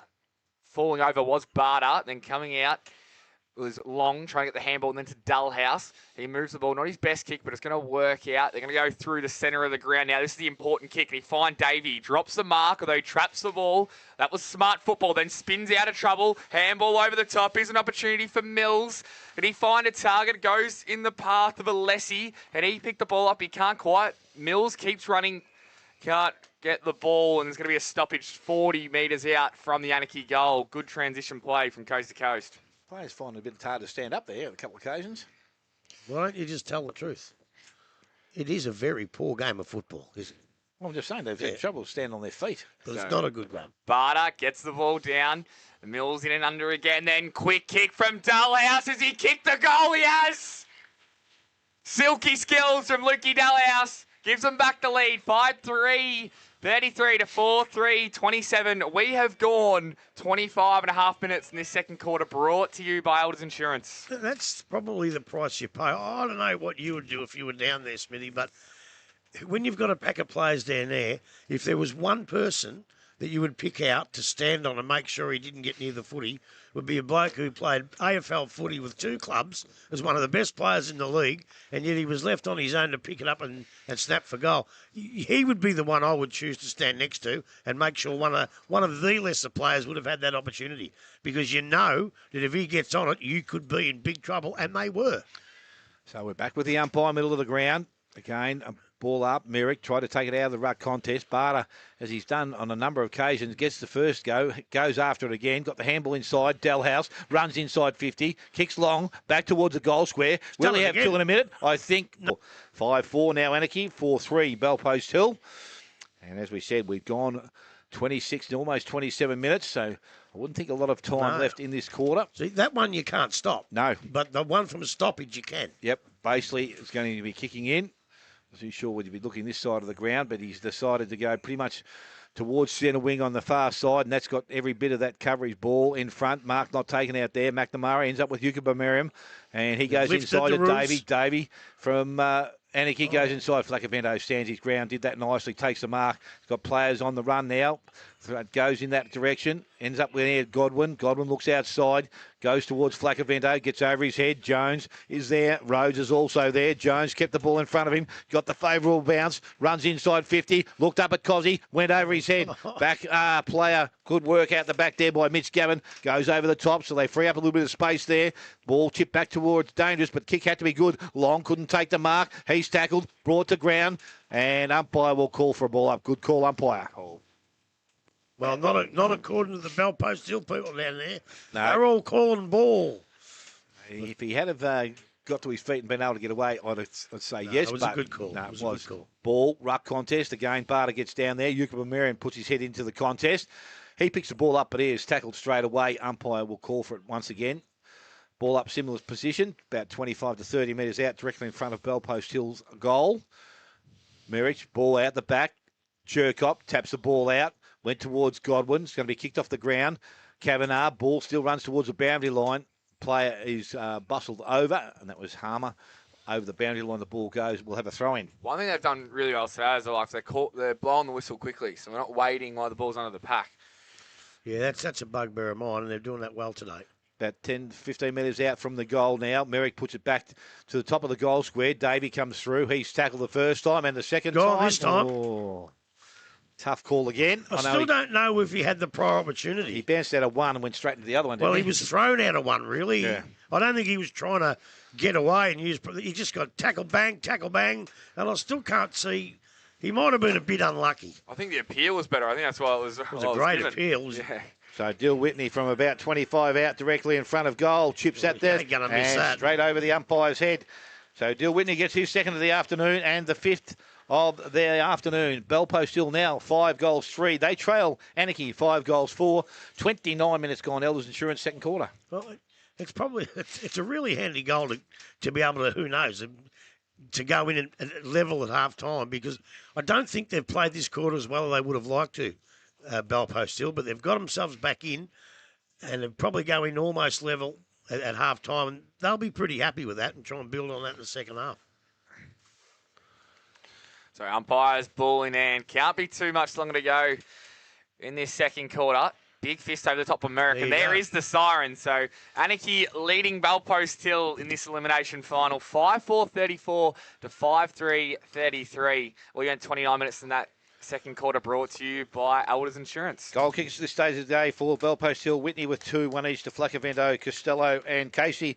And for the Anakie side, 1 each, Vandenberg, Alessi, Bosley, Mills and Dalhouse. Take a short break and we'll come back and go through what's going to happen here this afternoon. You listen to 94.7 The Pulse, your home of local football.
Grubby hasn't made it back from half-time spread yet, but no, Grubby hasn't made it back from half-time spread yet, but no doubt he will organise a plate for himself. I don't know about the rest of us, Arch, but he'll come back think he'll be looking fully after loaded, us. as I said. But players have started to move into their position. We can tell you that Timmy Barton probably won't take any further part in this game. His finger is what they call a compound fracture. Yeah, So I think so. I think they were hoping it was skin. just a dislocation they could put back in, but no, I think it's a bit worse than that. So we wish Timmy Barton all the best. Yeah, so unfortunately they couldn't cut it off and resew it back on for next week. But anyway, he'll Got to get to next week first. Well, that's the big question: is can they do it? And we're going to find out very shortly because it's half time.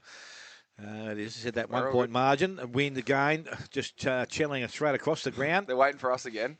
Are they waiting? We Yeah, they give them did. a wave. Yeah, I gave them the wave, yep. We're all good.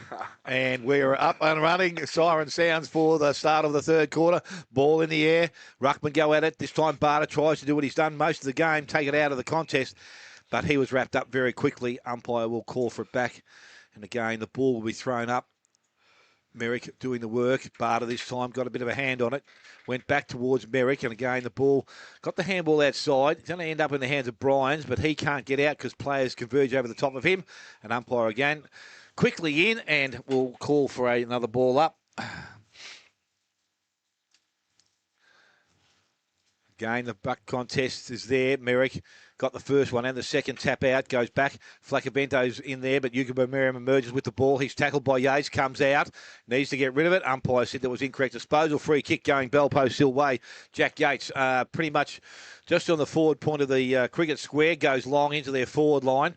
Jones out in front, mark not taken, ball comes to ground.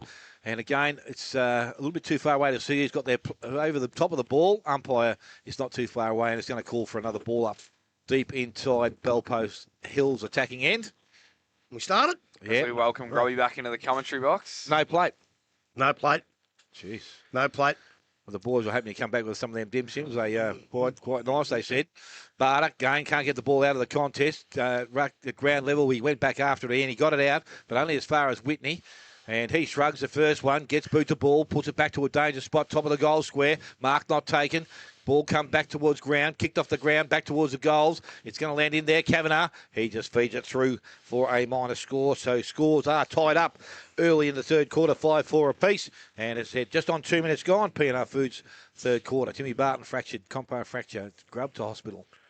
Oh, that's no good. Ball out wide now. That's very wide. Very, very wide. And it's gonna be a ball. In the old rules, that'd be free kick to the other team, wouldn't it? Would have been. Yeah. Yep. Braden Not Riddle's these days. Braden Riddle's living in Wodonga, so he's well retired. Okay. And young Sim's got a knee injury, I think he said.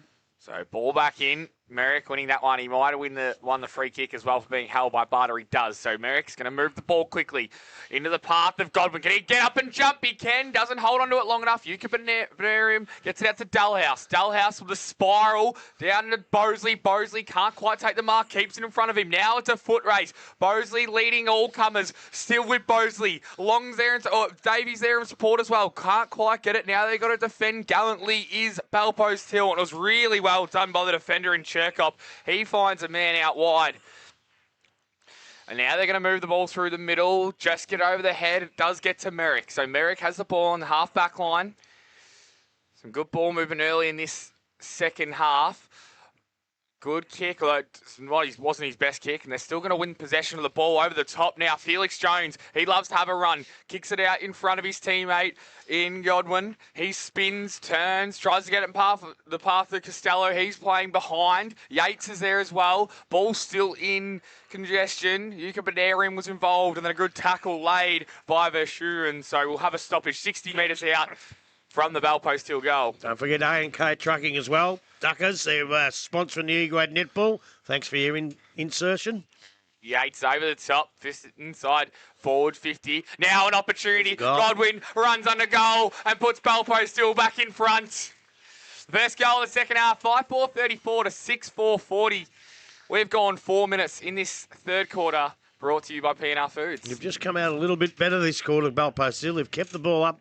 I still believe it's the non-scoring end. They've scored one against it, and a couple in a row would really make Anakie have to work really, really hard. Matter of fact, they have to work really hard right now and get the attention back on their goal kicking. Bosley hasn't been given much chance up there. They've got to get him out on his own, give it to him straight. They've got to kick a couple of goals, Anakie, or they might find themselves struggling. Also to Roofy sitting at home watching us. I reckon I can't speak English very well. Smithy's worse than me. But Roofy, I hope they win for you, love. So the ball back now in the middle of the ground. Barter gets the ball down and again into the hands of Mawson. Kicks left boot, goes into their half-forward line. Redoubt leaves in the race with the ball. Gerard was there. Ball didn't bounce kindly. Handball comes out the back, goes up in the hands of Whitney. Back to Flacavento. Gets around one. Got the handball back outside to Whitney on the left boot. Favoured him. Looked inside. Good kick. Chirkop takes the mark. Centre wing. Defensive side of. Handballs quickly. Goes off to Whitney again. Our runner outside was Jones. His kick smothered. And some nice work out there from the Anakie defence.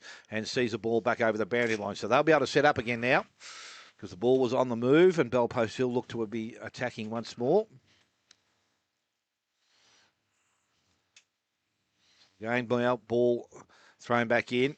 Merrick, Barter did nicely, got the ball down. Dalhouse got through the outside of the contest. Handballs outside to Cannon. Cannon got the ball further afield into Bosley once again. That's better. That's a good delivery. And he jumped at the ball. Now just go back and kick the goal because you can do it from there. This is well within his range here. Yep. He'll kick from 45. It was Mawson who kicked that in. It was a very good kick. And you've got to compliment the North Geelong Football Netball Club. I'll tell you what. Magnificent spread. Equaled yesterday's Bellpost Hill spread. There's two magnificent feeds in a row. They're sandwiches, mate. They're made for. I want a box to take home. Yeah, beautiful. Basley runs his measure and then goes down the line. Yuka Benarium stands under it, but it was a good work from the player, McNamara, coming back the other way. Couldn't take the mark, though. Still involved. Then Dalhouse trying. Oh, how did he get out of that one? Throws it on the boot, but it's straight down the throat of Caleb Basley, who's sitting in the hole. And he's going to move the ball out wide. Put a little bit of airtime on it. Not enough for Gerard to get there, so finds his teammate. Looks like he gets a lot of easy kick space, but he just knows where to stand, doesn't he? So then moves it to true centre wing. Was the mark taken? It's going to be a free kick, though. So now they're slowly moving the ball here, Bellpost Hill. Still at centre wing. Now they go towards the 50 line. Out wide, boundary road side. There's umpires picked out another free kick. It's going to go the way of Bellpost Hill. So they're going to move inside. I don't want to muck around with it too much. There we go, because otherwise it'll be a 50-metre penalty. So now they go out wide. Probably not the best option. They're going to go inside 50 now. Can someone jump up and take a mark? No, it was beautifully done by Long. He takes the interceptive mark, defensive 50. He's going to move the ball. He finds Cannon. So Cannon has gone for a run. He's going to go out wide. Use the width of the ground, nearly losing his footing, but taking the mark is Kavanagh. But Kavanagh has got one more. They're going to go out wider. He's got Cannon on again. He's a bit short, so he's going to go over the top to Barter. Barter can't take the mark. It's Barter and Merrick, two big men trying to go at it. Basley got the handball, trying to find his teammate in Quinn, and Quinn's seen over the boundary line. So we'll have a ball in just in front of us in the broadcast position. 5-5-35 it is to 6-4-40. Very exciting game of football so far. So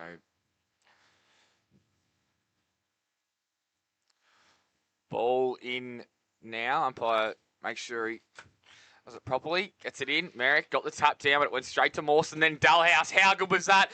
Arcs his back and takes him on. Sends him inside 50. It's in the path of a Long. Can he take the mark? Yes, he can. He can. Well, it might be Davey it is. So Davey takes the mark. And he's 50 out now. It was a beautiful kick from Dalhouse. Well weighted out in front. Gave Davey his best opportunity to jump, take the mark. He'd have to kick at 55, but he hasn't gone back all that far. He runs the arc. It's not a bad-looking kick. It's Bosley on the line and seen over by Bannister. So a minus score there. Brings the score now to 5-6-36 to 6-4-40. We've gone 8.5 minutes in this third quarter, brought to you by P&R Foods. So basically he's going to be kicking in once again. And as he's done most of the day, has gone to the far side. That's not going to change. He's going to go short to the back pocket. Mark taken out there, Vashurin. So this time his kick will get just outside 50. Kick was intercepted there. Dalhouse read that nicely off the boot. Wants to go quickly. Chips the ball back inside. Mawson going just outside range now. Got some players he wants to go to. Sells a little bit of candy. Runs inside 50. Loads up. Goes long back towards the goals. And he is offline and through for a minor score. So they are charging at it, but can't find A goal in this situation. They now move to 5-7. They trail Bell Post Hill on 6-4. 3-point margin. 9 minutes gone, or just over. So basically he's going to change direction this time. Handballs over the top, goes to Bannister. Basically on the overlap, got through. Needs to get the handball back outside. Put Semi Quinn under a bit of pressure. Went straight to Dalhouse. Got the handball into Yuka Miriam. Not too sure they got that correctly away. Umpire says, let's have it back. Free kick going to Basely. So they'll repeat and go out wide. Casey's got some space by himself. Godwin's there. He leads up into the space of Assurin, but he takes the mark. And he's Eibel standing the mark now. So Vasura now longer towards true centre wing. Long from behind. Spoils, brings it to ground. It says there was an infringement there. Free kick is going to go. And that will be Wilson. So Wilson on true centre wing. Grandstand side or club room side of the ground. He's a little bit bigger than I thought he was too. Yeah, he's a big lad. He is a big lad. Now again, there's not too many options moving forward, but he's going to have to pick someone out shortly. Goes longer. Norman's a target. Ball gets through his hands. Costello's there on the left boot. Drives it long. Actually drove it high. Ball from that that contest has come back towards Long. He's going to use it short. So that was a short long, not a long short. It goes back to Long once again. And he's trying to run in and out of trouble. He's going to put himself in trouble. He got out again. And the short kick goes towards Yuka Marion. Missed him over the top. Alessi stands his ground, takes a mark, true centre wing. So Alessi now is going to be asked to play on now by the umpire. Brings the ball back out towards Bosley. Bannister got himself in front. Flacavento also there. Ball over the boundary line. We will have a throw in. So 11 and a half minutes gone. Third quarter. 6-4 Bell Post Hill. Anakie 5-7. We spoke about that yesterday, Grub. You're out of position like Bosley was on that occasion. Have to deal with two players. Always punch. And that's what he did. Didn't do that yesterday. Exactly right. As the ball's back in now, Barter and Merrick just in front of us in the broadcast position. Merrick wins his own ball, goes down the line, over the top, Long trying to get it now. Harmer, he's not quick enough. Could have been holding the ball. Umpire says play on. It was a good tackle. Long wins it back out, and now he's seen the throw. So it's going to go the way of Bell Post Hill. It's going to Casey. It might be a bit hard on Sammy Harmer too. I think he might have got a little handball out of there. So Casey goes wide. It's a great kick in the path for Kelsey. He can't quite take the mark. Bases there as well. Still an opportunity for him. Flacavento gets it over the top, and it's a wide kick. So it's going to be a free kick to Long. He's going to kick out deep in the back pocket for Anakie. You can see what he was trying to do there. Just didn't eventuate. So, majority of the players on this side of the ground. Kicks over the top and finds Gavin. Gavin wide now. They're going to go for the full ground switch here. Trying to find, it's a good kick, and they do find a teammate in Mills. Mills looks up. Next one on is Milne. They're not going to go to him, though. Now they've gone down the line, more central. Bell Post who do have the numbers. Set up well there. Now the handball back out. Casey, he's been a prolific ball winner in this quarter, and he finds a target. Now they're going to wheel and go. Here's an opportunity for him. They're going to steady and kick the goal. Cossie's out of position, and it was well defended. Although now the Anakie defender's in some trouble. As you're going to see it, he's going to say no prior opportunity. So we'll have a ball up 10 metres out from goal. And I think the Bell Post Hill player was Zane Jones who got away. And again, Cossie was just on the back shoulder. He's away from the kicker and rather than coming at the kicker. Exactly. So now the ball bouncing towards the goal line. What's happened? It's a rush behind. So 5-7-37 to 6-5-41. We have gone 13 and a half minutes in this third quarter, brought to you by P&R Foods. Ball from the kick-in goes to the back pocket. Short kick up over the top. So Anakie now have moved the ball out to their half-back line. And now a little bit of control until they find something better down the field. There's not too many options. Longer kick goes this way now. Out there looking for Vandenberg. Mark not taken there out there by Bosley. Out the back, Bannister. Tried to get the handball over the top. It was smothered. Ball over the boundary line. Throw-in takes place centre wing, far side of the ground. Spare a thought for Nick Flacavento, who just copped a massive knee in the back by Andrew Bosley. I think Bosley's got to get back down to that square. So umpire about to restart it from that far side. Barter, good work, taps it down to the front of the contest. There's a free kick being given for a hold, it looks like. And Oscar Barter is going to be the recipient. So Mills has made some position across the ground with it's a dangerous kick, probably a bit too far to kick the ball. So he goes long, and that's travelled a fair distance into their forward line.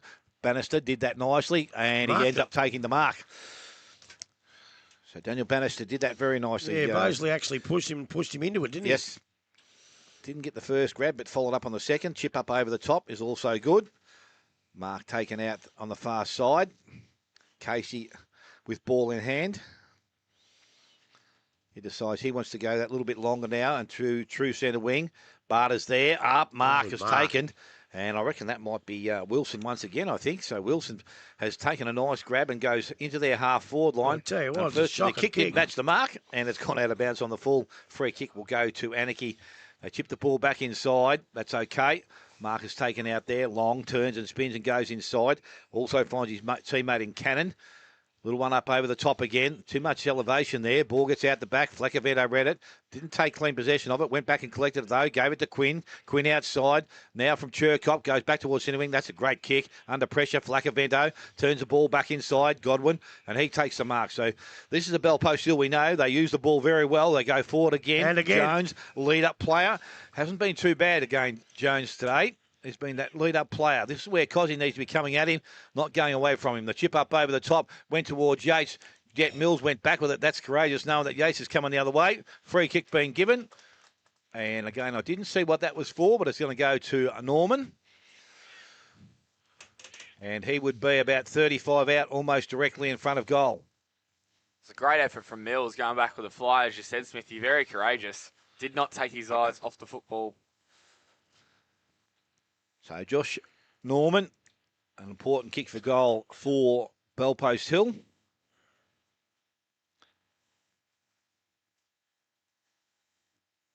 So he steps in now, kicks that goal. That looks very nice off the boot. Umpire has not moved too much there.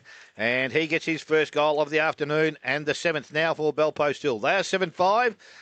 They lead Anakie on 5-7, 16, almost 17 minutes gone. Pinar Foods, third quarter. They really need a goal here, Anakie, I'll tell you, because I still believe that they got the scoring end and they haven't been able to get one. I tell you, I will like to send a cheerio to Wayne Toothy Moore. Obviously, he'll be listening today. I know he's an executive committee, but he has a bit of a liking for the Mighty Roos, and he's in hospital with a bit of vertigo. So rather than just the footy, mate, get better, get out and get back here as soon as you can. We all miss you. And I'll tell you what, a lot of Anakie past players, Bissell and all that. But guess what? Too cold for Neville Kogel. Too cold. Good on you, Nev. So back in the middle now. Ball is one down by Barter. And then Bellpost still win the clearance once again on that occasion through Whitney. Now it's a contested ball just forward to centre. And there's a free kick picked out. And which way it's going to go? It's going to go the way of Anakie. So for the majority of game that majority of the play that they've won this quarter, they haven't been able to put on the scoreboard, Anakie. So now they've got the ball on half back. They're going to go wide. Might have been Cannon who set it up and through the middle here. Here's an opportunity. They go about half forward. It's a wayward kick trying to find Vandenberg, and it's going to go out of bounds. So I have a ball in 60 metres out from the Anakie goal.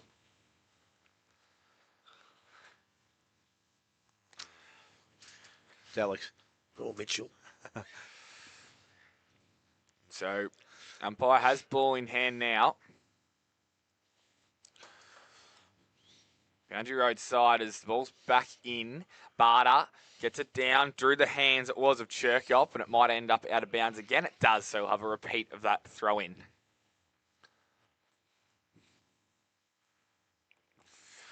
So 5-7-37 to 7-5-47. We've had 18 minutes gone in this third quarter. Anakie need the next goal as Merrick gets over the top, falls over, coming through. It was Whitney, did that really well. And then over the top, in the path of Davey. He gets spun as he tackled. It might have been a fair tackle though. Is the umpire going to see that? He's going to say no prior opportunity. We'll have a ball up. They need a couple of goals, Anakie. You know why? I can smell rain. I don't care what your radar says. I can smell it.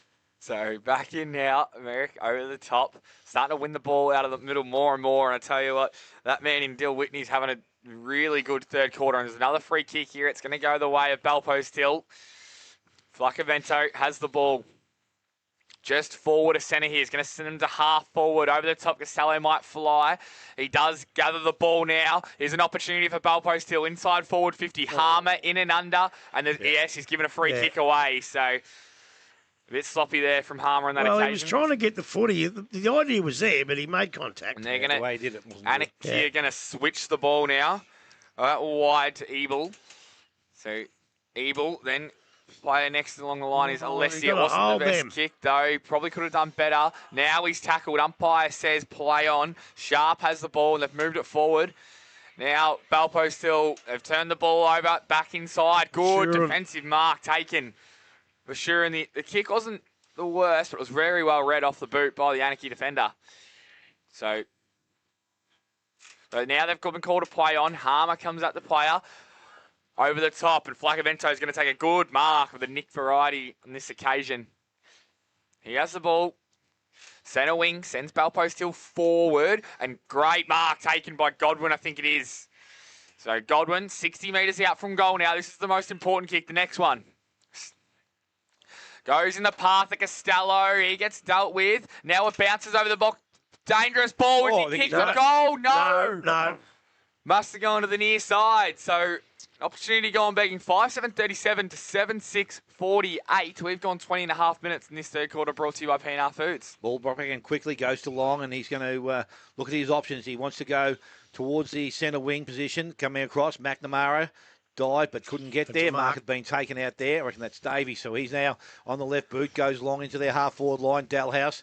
So there's quality after quality there. So Dalhouse now needs to use the ball, goes short, and that will be okay because Vandenberg has found some space. They've been able to move it right down the field so far, and they've got towards their half-forward line. They continue to go that way. Bosley's up in front, and he is strong in the hands, and he will take the mark. Won't be an easy kick from that side of the ground. No, it won't, and he's missed a couple, so he really needs to kick this. Looking away to the south, I think there's some rain coming. Ball in quickly. The ball's got towards Jones. Jones further down the field, goes to his brother. Over the top it goes. I don't know if I'd... well, he did Wasn't touch much him. in it, but He did touch him, so I can't disagree. But so Jones goes over the top. Godwin into space. He's played another good game. yeah, he has. Godwin now, he wants to go longer down the boundary line. Mark not taken there. Ball gets out the back. Who's out the back runners? Godwin's going to arrive. Bryans is also there, but the ball is going to beat both players. Over the boundary line, we'll have a throw-in, which will take place half-forward line for Bellpost Hill. 22, almost 23 minutes gone. PNR Foods, third quarter. Bellpost Hill, 7-6. Anakie, 5-8.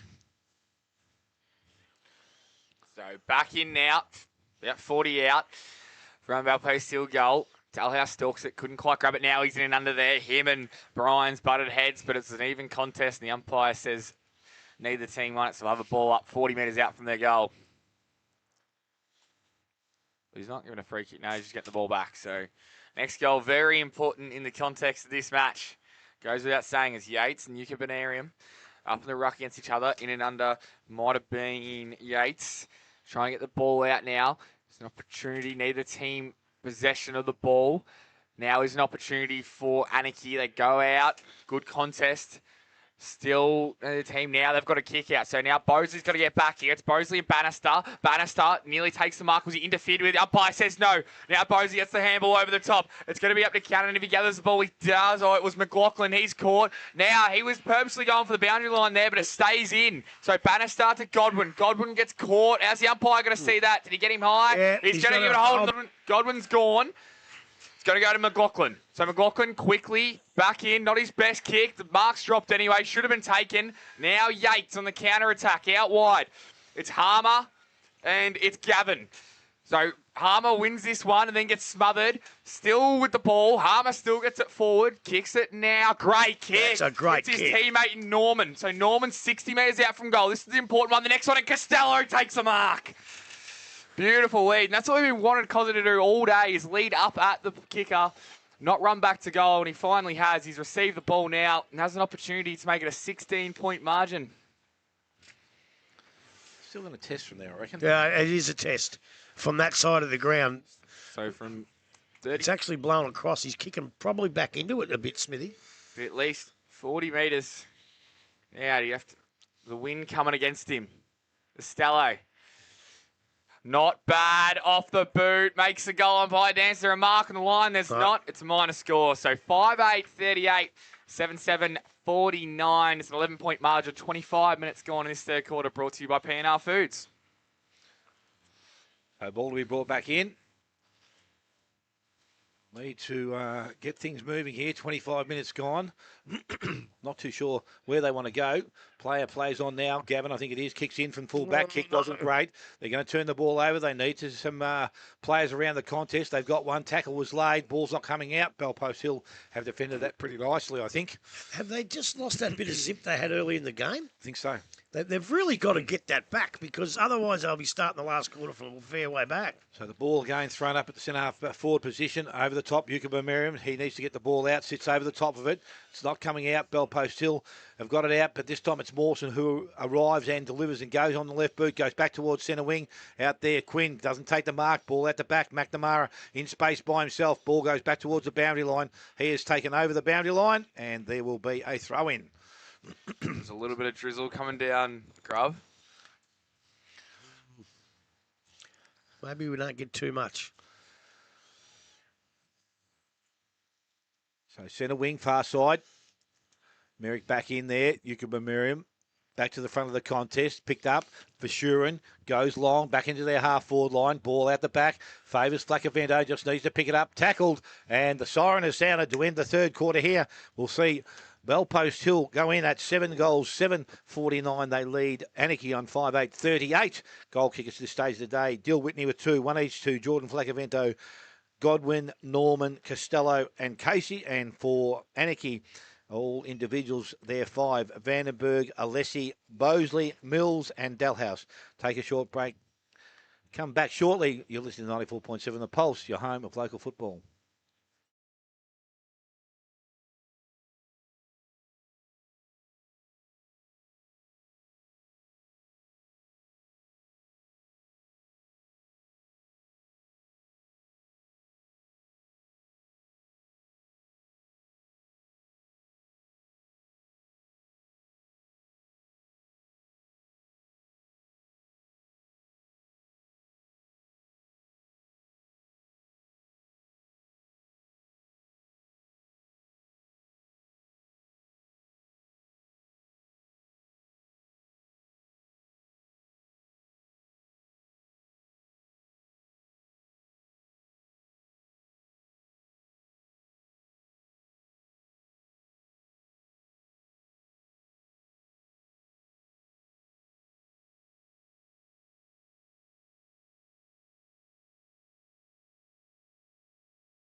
Yes, welcome back. As I said, at three-quarter time, Belpost Hill, they do lead 7-7 to 5 goals 8. They do hold a small margin, and on what's happened during this game, you would think they've done enough into the breeze, Belpost Hill Grub, to have a slight advantage heading into this last quarter. You would think so. And I think I mentioned it during the call. Anakie had a fair bit of zip around the packs earlier. They just lost a bit of that. And when they did get the footy, they turned it over a little bit, although Belpost Hill did too. But Belpost Hill's backline were fantastic that quarter. The shots that they could have had, Anakie, they were just stopped. And that's all you got to do in this footy. No flashy stuff. Just make sure your opponent don't kick the goal. And that's what they did. Bosley again had a shot for goal, which I thought he would just normally just go back, do the drop punt and kick straight. He ran around, kicked it high, and the wind took it. And you know, there's a couple of little things that I thought they lost as him. But I tell you, Anakie had some fine performances this year. But by crikey, they need one of them in this last quarter because they're behind the 8 ball now, and a couple of early goals the other way, and they'll probably be in big trouble. But hey, if Belpost Hill can kick a couple against it, we've seen Anakie with some fine performances. They might be able to get a couple early and really turn the game on its ear. They've got to understand, I suppose, they don't get many opportunities to play final football, and when you get them, you need to take every advantage you can. Yep. They've proven that they can win games of football coming from behind. Let's hope they've got something left in their tank. As I said, Belpost Hill will be a rotation down, and they have been since the half-time break. But that may favour them. But as I said, we know Belpost Hill, when they've got their noses in front, are very, very hard to run down. So they are. And I'll tell you what, I think they need to do quick. That rain I smelt, I don't know whether it's coming yet, but I reckon it's coming, but it might not get here in time.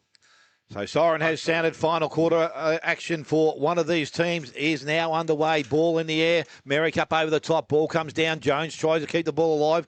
Davey in front. He was manhandled, says the umpire, and free kick will go to Davey. So they'll get the first opportunity to push the ball forward. Little short kick goes out wide. Mawson, and he takes the ball and continues to run. Loads up, goes long into the forward line. Bosley's out in front. Doesn't take the mark. There was some good work back there. I think that was Vashurin got back to assist Bannister. Over the top. Comes out towards McNamara. He picks the ball up. Vashurin continued to run down the ground. He's got the ball now. Goes long into the half forward line looking for Costello. Ball gets out the back. Kicked off the ground. That was nice. Godwin in front. Ball. Rhodes did that nicely. Pushed him underneath it. Trailing umpire got that one. The player umpire in the area said that was okay. I thought it was okay. Well, I saw it and I thought... Not much into it? They usually sort of let them go. It was the trailing umpire that paid it. Look, as I said with that one earlier, it's a bit tiggy-touchwood. There was contact, so I'm not going to disagree with the decision, although I don't think I'd have paid it. I thought it was in the course of the play. But anyway. How good was that from Vashurin as well? Getting back to help an offence and then moving the ball up the ground, saved a goal, and now they've got an opportunity.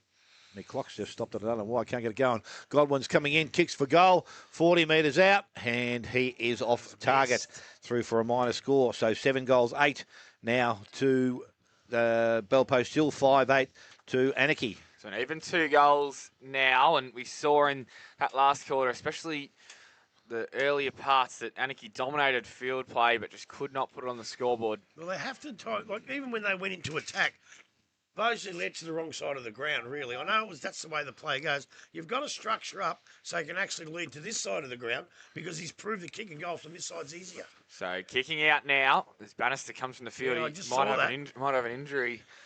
He must have. And so Gerard now over the top. Then it might have been a late contact. It was. Sam Quinn's given away the free kick, and it's going to go the way of Cannon. So Cannon out wide now and well cut off by Vashurin. Couldn't quite get the hand in, and he does, and it's going to be over the boundary line. So we'll have a ball in 75 metres out from the Belpost Hill goal. Boundary road end. This ball. Ruckman jostle for front position here as ball's back in. Merrick and Barter has been all day. Barter does his own roving work. He tried to get rid of it. The umpire said, now Dalhouse, can he be clean? He does get taken. How's the umpire going to see that? He's going to say he had prior opportunity. So free kick to Belpost Hill. 55 out from goal. He's a bit stiff there. I thought the initial contact might have been a touch high, but no, umpire's a lot closer than No, they're just going to quickly grab the ball, kick it in the path. No, just offline. Now Costello opportunity. Handball over the top. It's a snap from Felix Jones. It's bouncing and it hits the post. So makes it more than 2 goals now. 13 points, 5-8-38 to 7-9-51. Is 3 Guzzi minutes playing in gone in slow this fourth motion? quarter. Now they've kicked Slow out motion, wide. Guzzi. Now to Davey. So here's an opportunity. They can get some good ball movement going here, Anakie. Up the middle of the ground. Good yes, kick. that's good. It's McLaughlin. That's it what's is. needed. So Now you hit a target too, son. So McLaughlin, he's going to go out wide to the wing now at true centre wing, gets over the top, might go out of bounds. Merrick tried to keep it in. He does well. Want to come to Whitney. Now back in the middle of the ground. It's a dangerous spot. Now they're going to go inside. Might have a shot at goal. Handball over the top to Yates. Yates steps around the player. Handball now. Surely a goal. Missed And it. Missed. It was Lockie Wilson. Ran in. Was no more than 10 metres out. He's kept the ruse alive here. And he's kicked it wide. So now 5-8-38, 7-10-52. And they're going to go quickly. Out wide. Anakie have to take this opportunity here. It's exactly what they did the last quarter. Missed 4 or 5 shots at goal. Oh, Mawson's one's bounced off his chest. Wouldn't expect that from a player of his calibre. Now the kick down the line from Gavin finds Gerard. So Gerard moves it. That's a better kick. This is the next one they keep stuffing up. They've gone centre, true centre wing again over the top. Barter's there. Balpo still mopping up once again. They got to even this contest at least, Anakie. Davies there as well. He's a dangerous one. There he was. And then handball over the top. This is their opportunity running into goal. It's going to be a shot. The umpire's waiting. And it's gone to the near side. So the shot, it was from Alessi.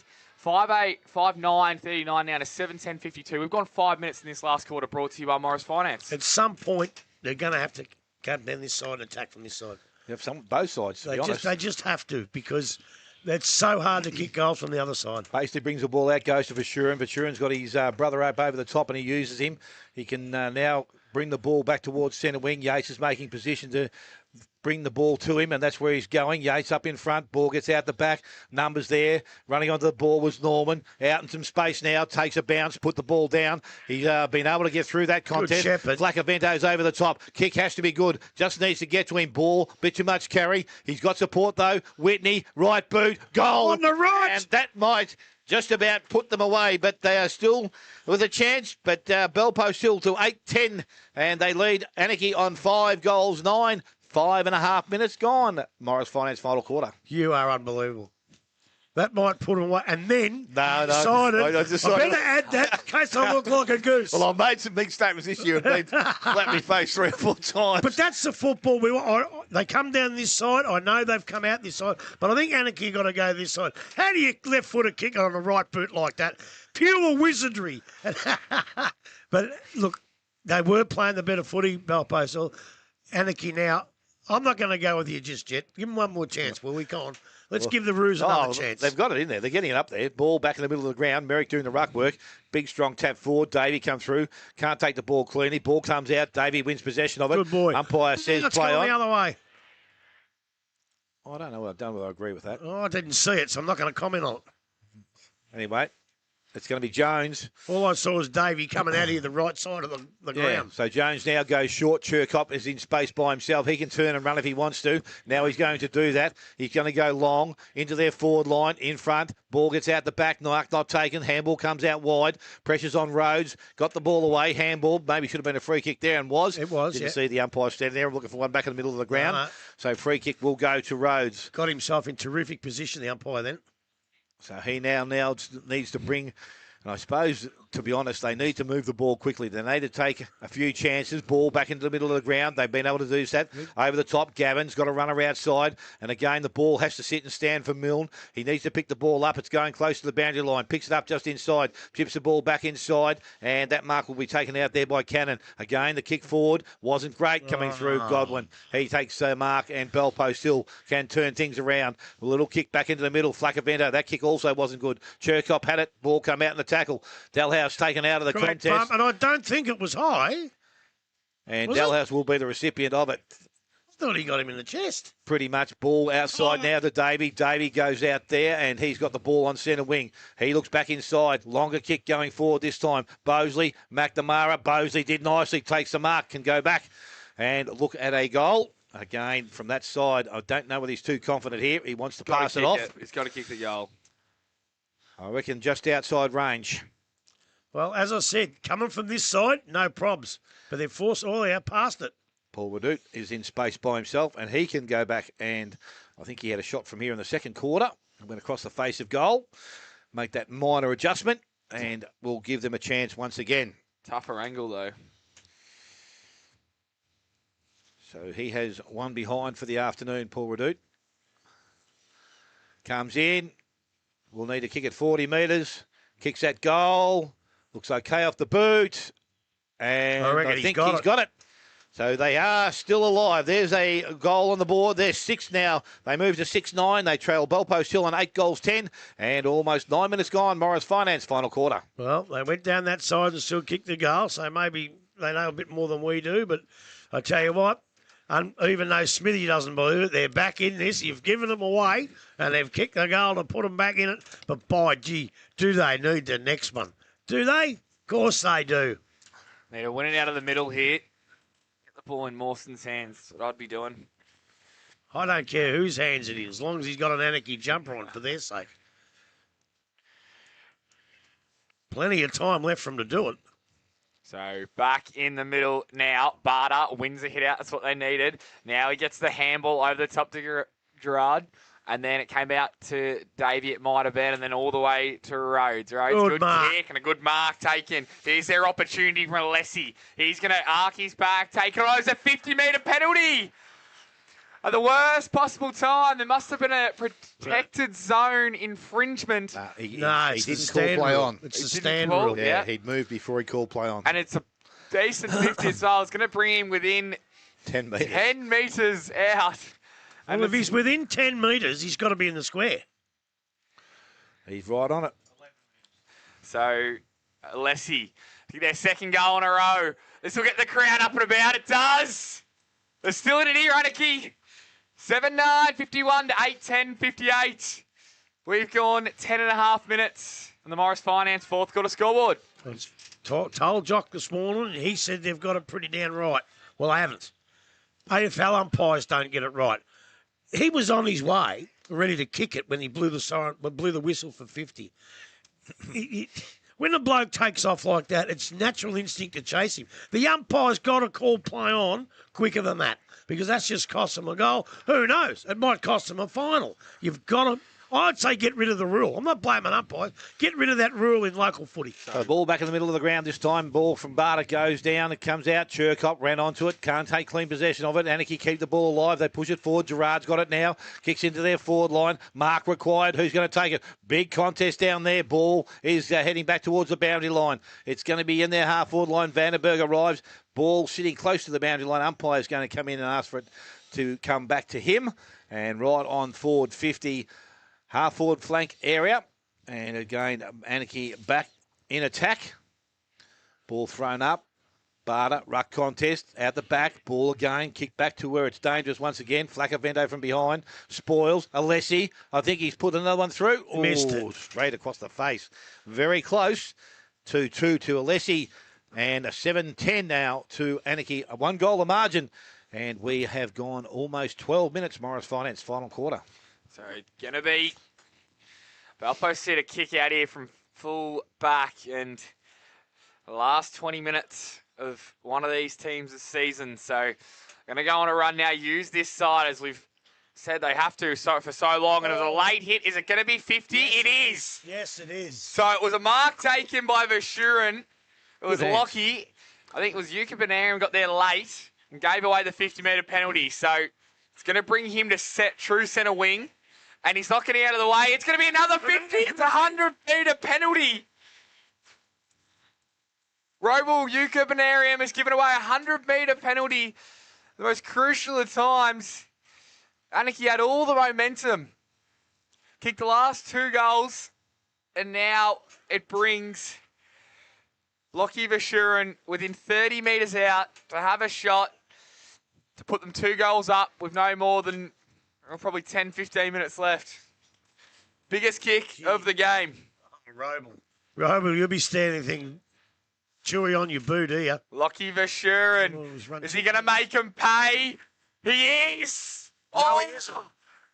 They were celebrating, but the umpire said it's gone through the point. So umpire didn't move. 7:10:52 to 8:11:59 now. It's a 7-point margin. 13 minutes gone this last quarter, brought to you by Morris Finance. Ball quickly now. Rhodes, the centre wing, goes back towards Mawson. Leads in the race for the ball. Traps it nicely. Got the handball back inside.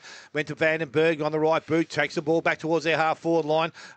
Well done. I was going to say Barter did nicely there, but he's kept the ball alive for Anakie. Bosley's in there trying to help him out, but there has been a tackle laid and a ball up will take place in between centre wing, half-forward line. Anakie again back into attack. Ball thrown up now again by the umpire. Ball takes out and goes back towards centre half forward. Tackle from Basley. Umpire very quickly called that. Good job. And again, a ball up. Top of the 50-metre arc. Both ruckman at it. Ball out the back. Goes to Yates. Yates gets boot to ball. Outside. Jones can run onto it. A little bit of pace now. Steps back inside. Might have put himself under a bit of pressure, but he's able to get the ball further down the field. Norman takes the mark. Player ran past him, and that's not too good. Norman's weighing up the options here. Goes long into the forward line. Out. Jones just needs a favourable bounce. Will he get it? Yes, he does. Does he finish? Yes, he does. Felix Jones, his first of the afternoon. The ninth now for Bellpost Hill, 9-11. And they lead Anakie 7-10, 14 and a half minutes gone. Morris Finance, final quarter. You just got to love the way Norman gets that ball. He has an option. He goes to use it and decides, no, that's not the best option. I've got a better one. In panicking in the last quarter of a final, he could have easily made the wrong decision. But he kept his cool, kicked it to the right spot, and by gee, now that makes it hard for Anakie. Done that a couple of times, Norman. He stayed composed when he's found some space in front of him, even when it hasn't gone his way. I think he's been very good. He has been very, very good as we're back in the middle. Barter and Merrick. Over the top. Whitney tries to get the ball forward. Now he does. That's holding the ball. Yeah, it is. Great tackle from Luke Dalhouse. So he's going to need to will his team over the line here. The Anakie skipper. Takes a class player to catch a class player. So down the line, in the path, over the top. Arda trying to take the mark. Couldn't quite. Mawson's there as well. Now off the boot. It might be paid insufficient attempt, although is the ball out of bounds? It is. And it wasn't paid deliberate. So 7-10-52 to 9-11-65.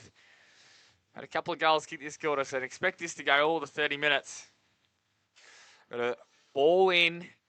True centre wing, far side of the ground. Boundary road end.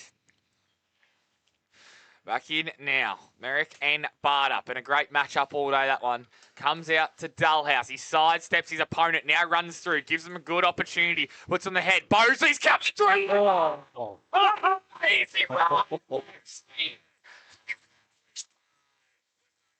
It's left today. You will not see a better mark in local football than that.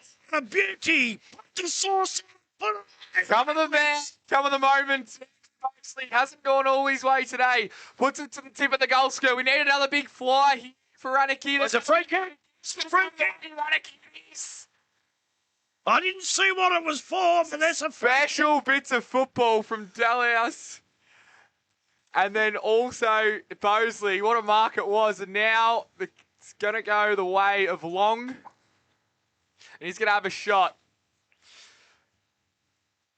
to reduce the margin. Jakey Long from no more than 10 metres out, directly in front. Makes the goal umpire work, but he's kicked it. And the Anakie faithful believe.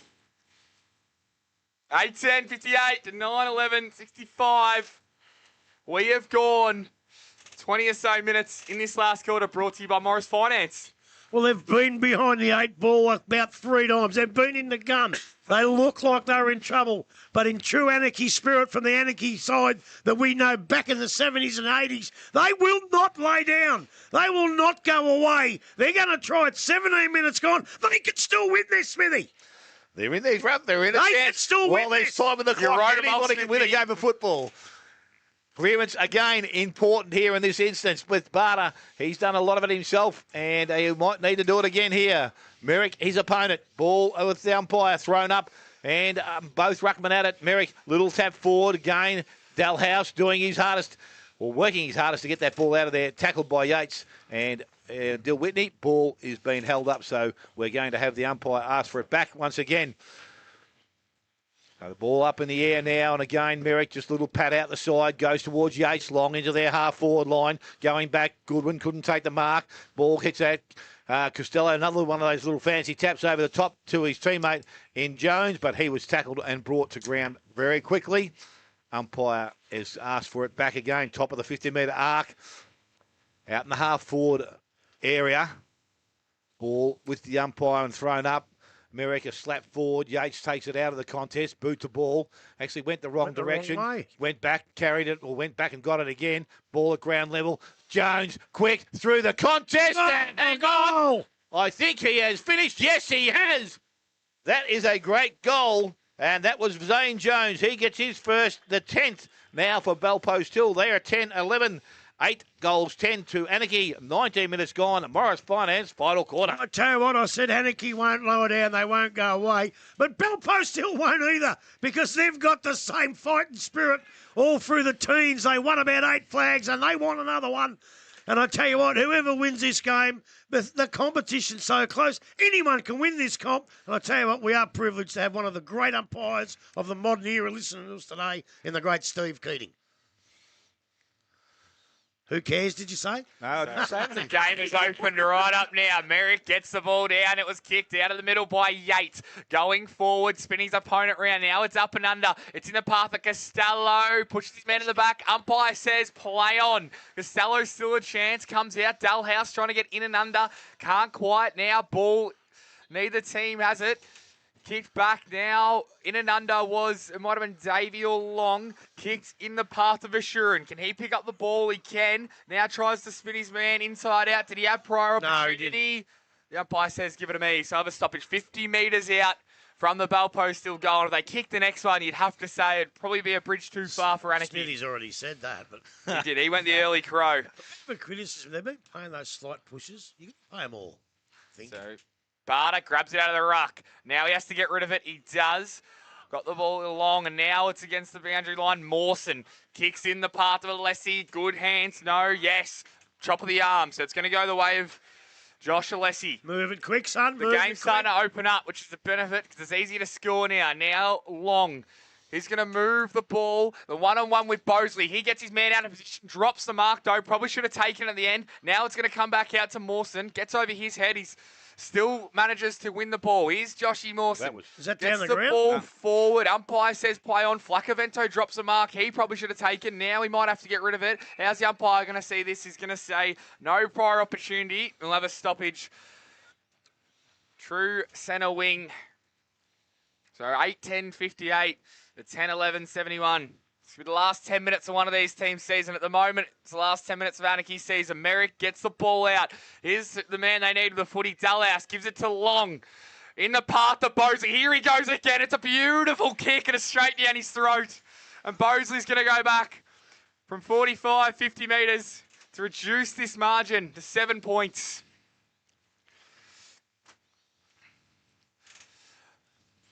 So Bosley, who hasn't kicked his best today. Had a few wayward shots. He's directly in front. Jeez, he needs to kick this. Just distance is the problem. You'd have to kick at 50. It looks okay off the boot. Is it going to hold its line? No, didn't reach the goal line, and it's been punched over. So now 8-11-59. The 10-11-71. We the can have a draw two-goal now. margin. Might be going for the We 7-point could play. be back in next. We have gone 22 minutes Do they play extra time? in this last quarter, brought to you by Morris Finance. So basically now doing the kicking and duties. He doesn't give it everything, but he goes outside towards 50. Mark not taken out there. Again, ball at ground level. Picked up. Barter got the handball away. He needs to find a teammate. That was a bit of a push there, and actually I thought that was the case even from here. I saw that. Yeah, so Free did kick I. will go back inside. Anakie quickly ball back inside Mawson, and he's on centre wing, still far side of the ground. Little chip up over the top, went to Long. He looked to go past for the handball, but Long now steadies, goes to Yucca Merriam, centre half forward. So again, just a kicking a bit outside range there now. Plays on, goes Long into the pocket. Mark required, coming out. Basically doesn't try to take the ball, spoils, back towards the boundary line and over, and we are going to have a throw-in on that forward pocket area. Geez, it made Big Roble look bad, but I think one of the Anakie forwards slipped over, so he lost one of his targets. So Barter down there doing the ruck work when he's got America alongside him. Thrown down, ball. Barter takes the ball out of the contest, needs to get rid of it, was able to do so. Davey had it and lost it. Picked up Godwin, shocked the first one off. Outside to Vashurin. Kick goes back in towards the middle of the ground. Jones up in front. Spoiled from behind. Free kick. They paid that one most of the day. Yeah, so they have that. I've got no problems with that. So Jones now decides to go to the far side of the ground out there, and the mark has been taken by Whitney. Whitney chips the ball further afield, and I reckon that might be Churkop out there. It is, and kicks the ball into their forward line. That's a good use. And Norman has the ball. Too far out. Has Jones inside, looks at him, sees him, and goes to him. Oh, no. Oh, no. No. 50. Oh, no. He's given 50 and he's given them the game. That is the end. He's given 50 and that will be the game. So Jones was going to be 40 metres to 45 metres out. Now he is right on the goal line. And this will almost ice it. No, it will, I think. Who was the player in question from Anakie? I don't know, but it's just Could have desperation. been Roberts, maybe. So Jones has now got his second goal of the afternoon, and Belpost Hill, they're 11th. They're 11-11.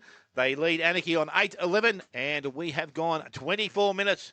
Morris Finance, final quarter. Yeah. How many 50s have resulted in goals now? 5? Oh, Five, at yeah. least. So, it is discipline. Look, I know he's just, he wants to get there. He wants to spoil it. But I just think the umpire got it right. I think he could have stopped. Like, from when he kicked it, we could see that Anakie weren't going to quite get there. And unfortunately, he didn't.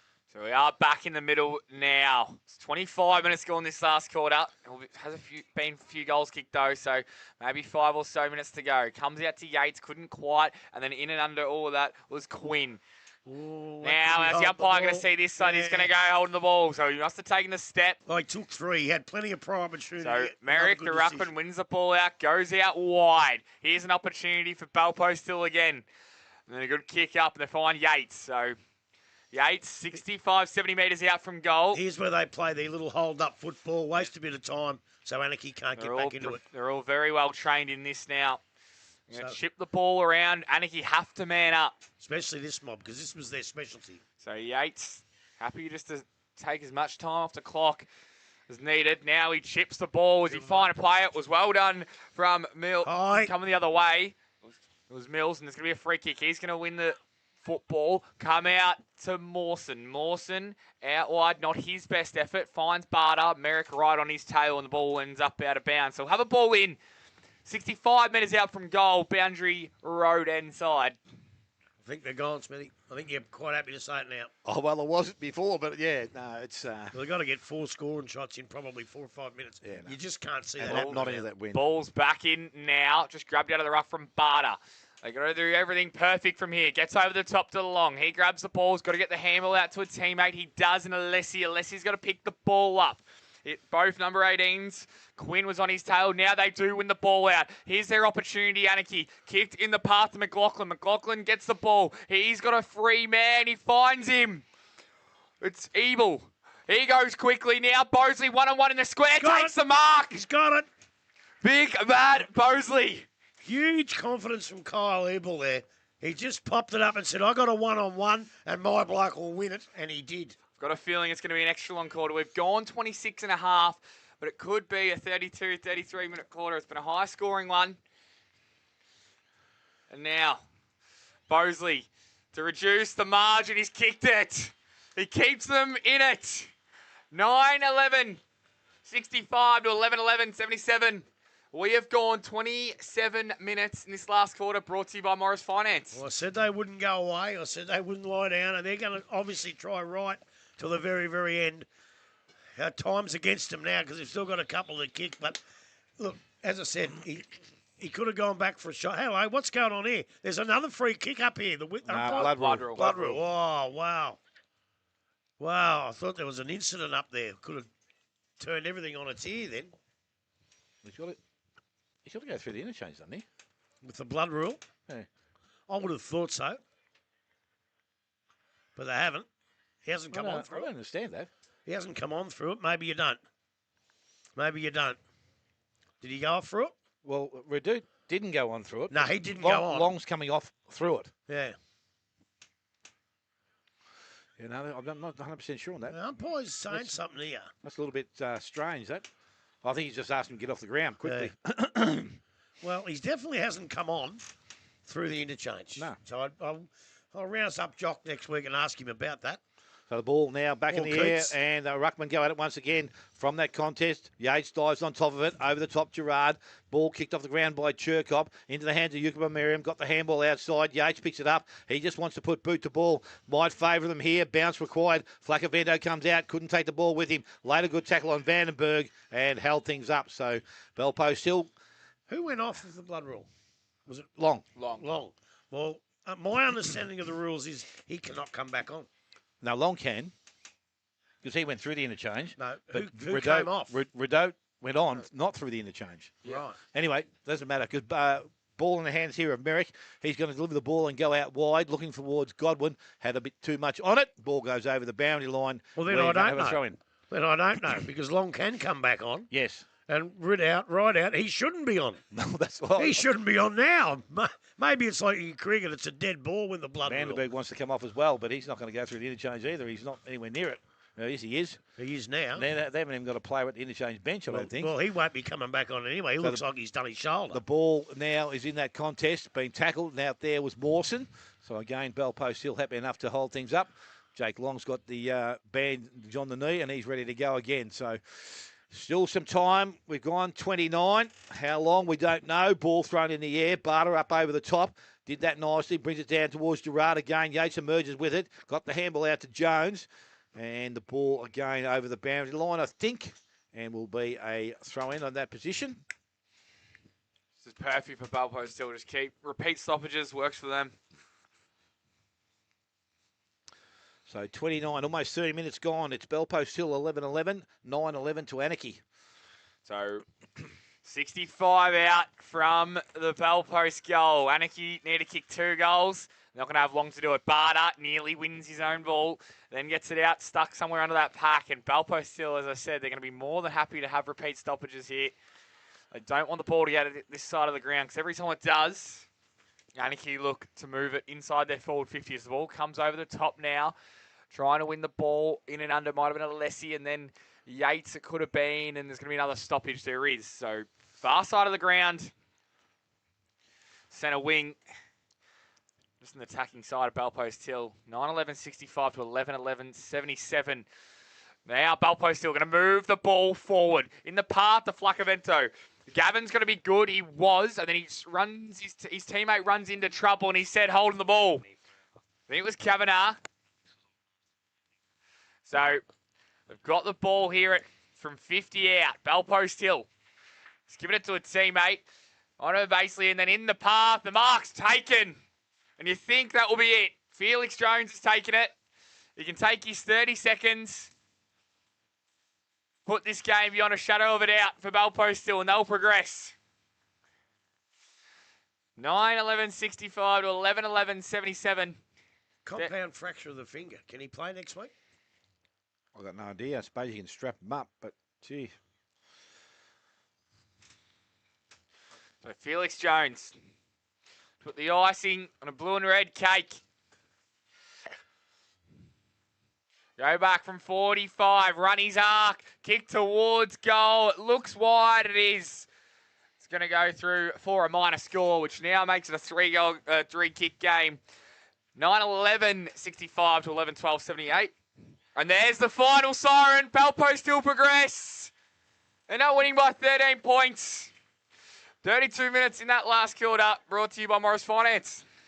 So the score, as I said, the 13-point margin, and it wasn't, as I said, I thought halfway through the third quarter, or last quarter, they might have had that sewn up, but they continue to fight the Anakie Roos. As I said, you don't get to these situations too often, and you make the most of every chance you get.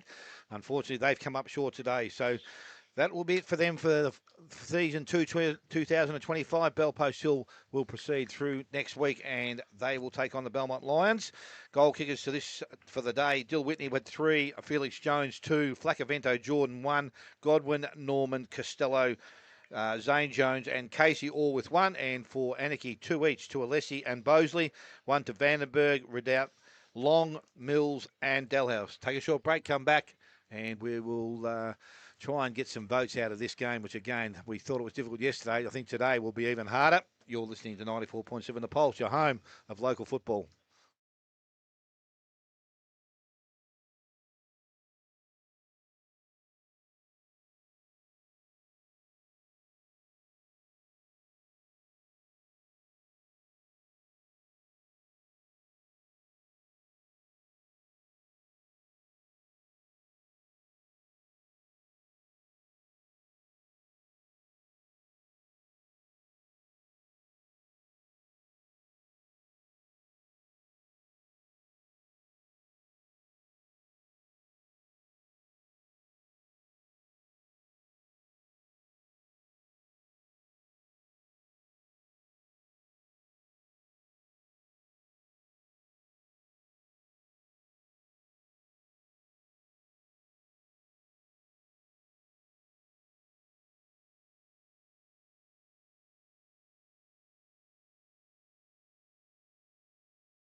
And Bellpost Hill run out victors here this afternoon, and we have one of their most important players in Dill Whitney joining us here. Dill, thanks for joining us, and congratulations, mate, on your win. Thank you very much. Hard fought, but you got there in the end. Yeah, we knew it. We knew it was going to be hard fought, mate. They're bloody a real good side, and obviously got some real high caliber players, mate. So we knew we were coming here for a battle, mate. So and that's what we got.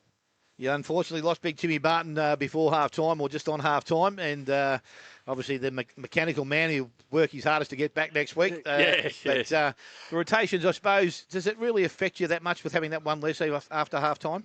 Well, to be honest, I didn't even know Timmy was off. So there you go. I'm sure it does.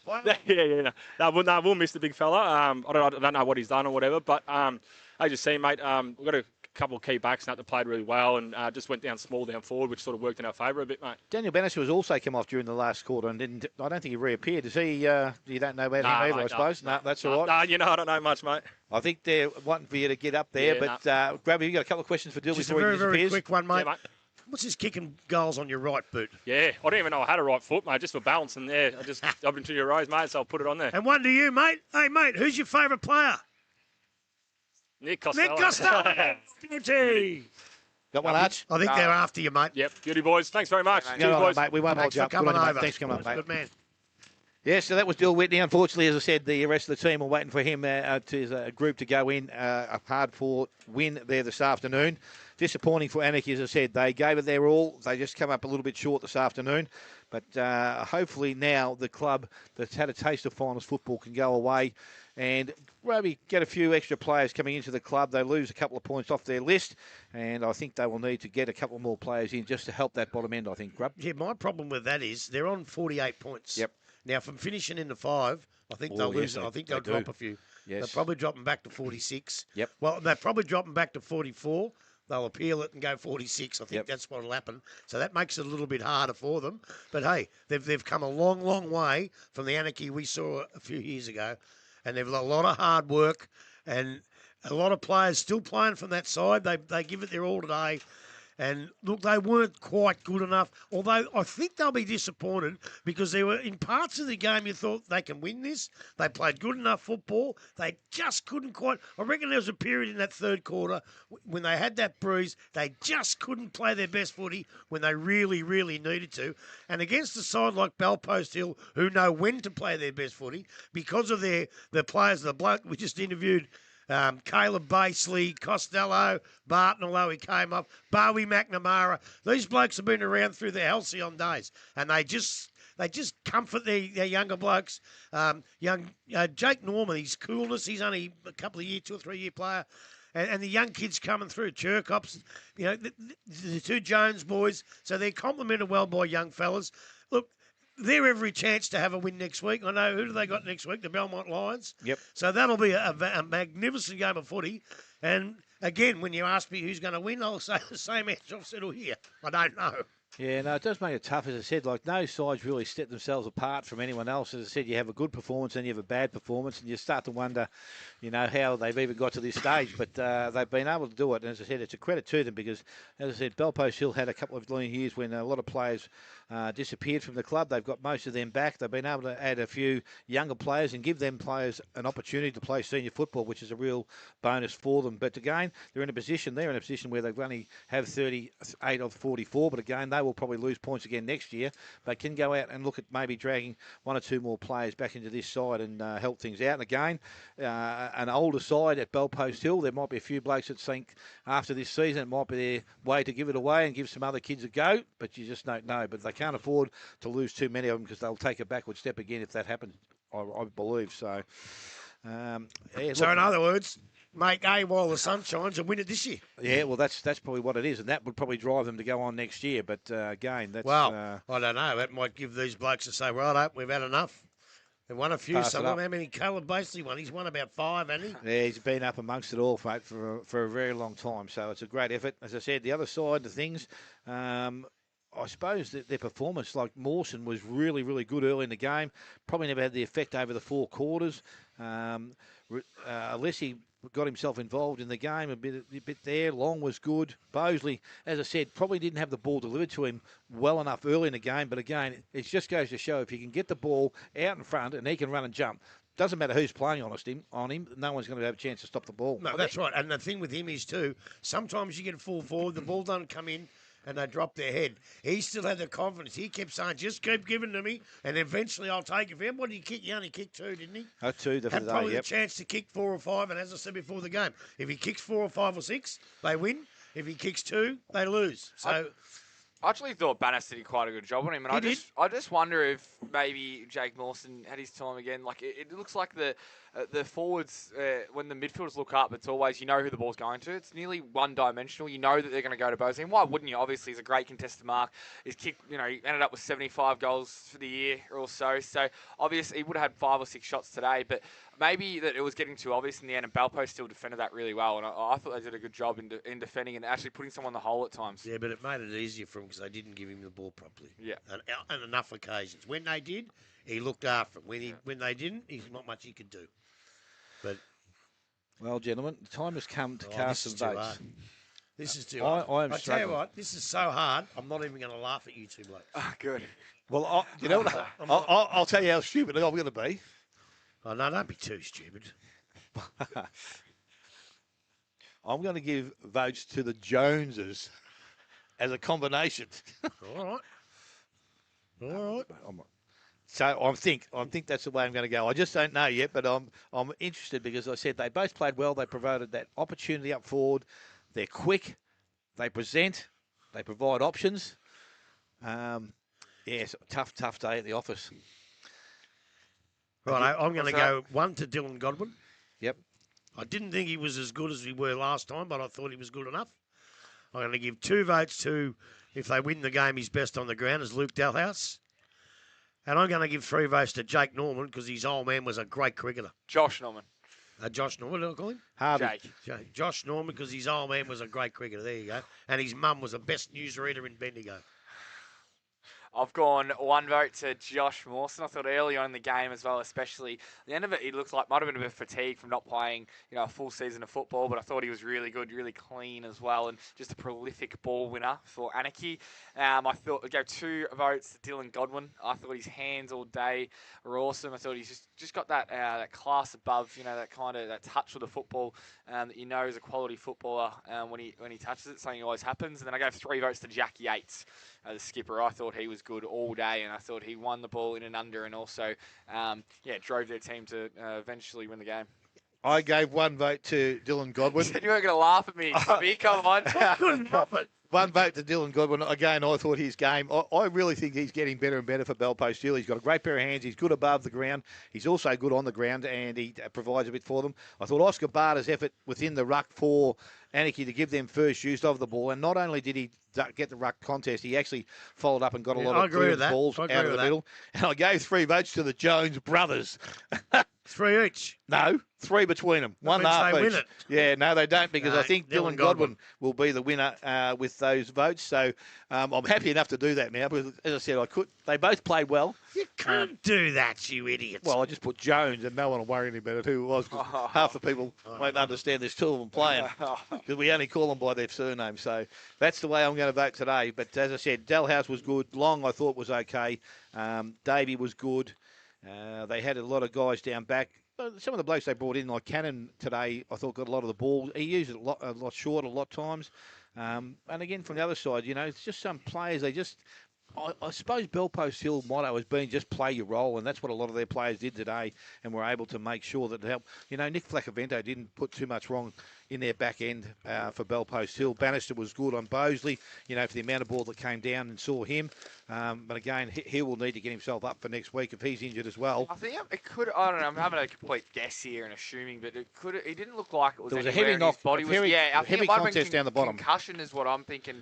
Would be the only thing if he injured it at all, because it didn't look like he was grabbing anywhere of his body. He just looked like he was just pointing to his head. So well, if it's concussion, you won't see him next week. No, well, he's just about finished if that was the case. Yep. But is it 21? Is it 21 days now? So. Is it? Something like that. Yeah, so that would definitely finish things off. So next week we're looking forward to another double day of football, and we'll see East Geelong. They will take on North Geelong here on the Saturday, and on Sunday we have Belpost Hill coming up against the Belmont Lions, and they will get their opportunity to go back and try and proceed to a grand final.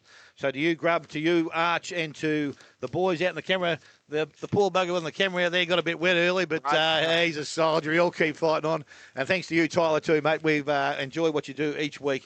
For everyone here, we'll hopefully have you back here next week. And you're listening to 94.7 The Pulse, your home of local football.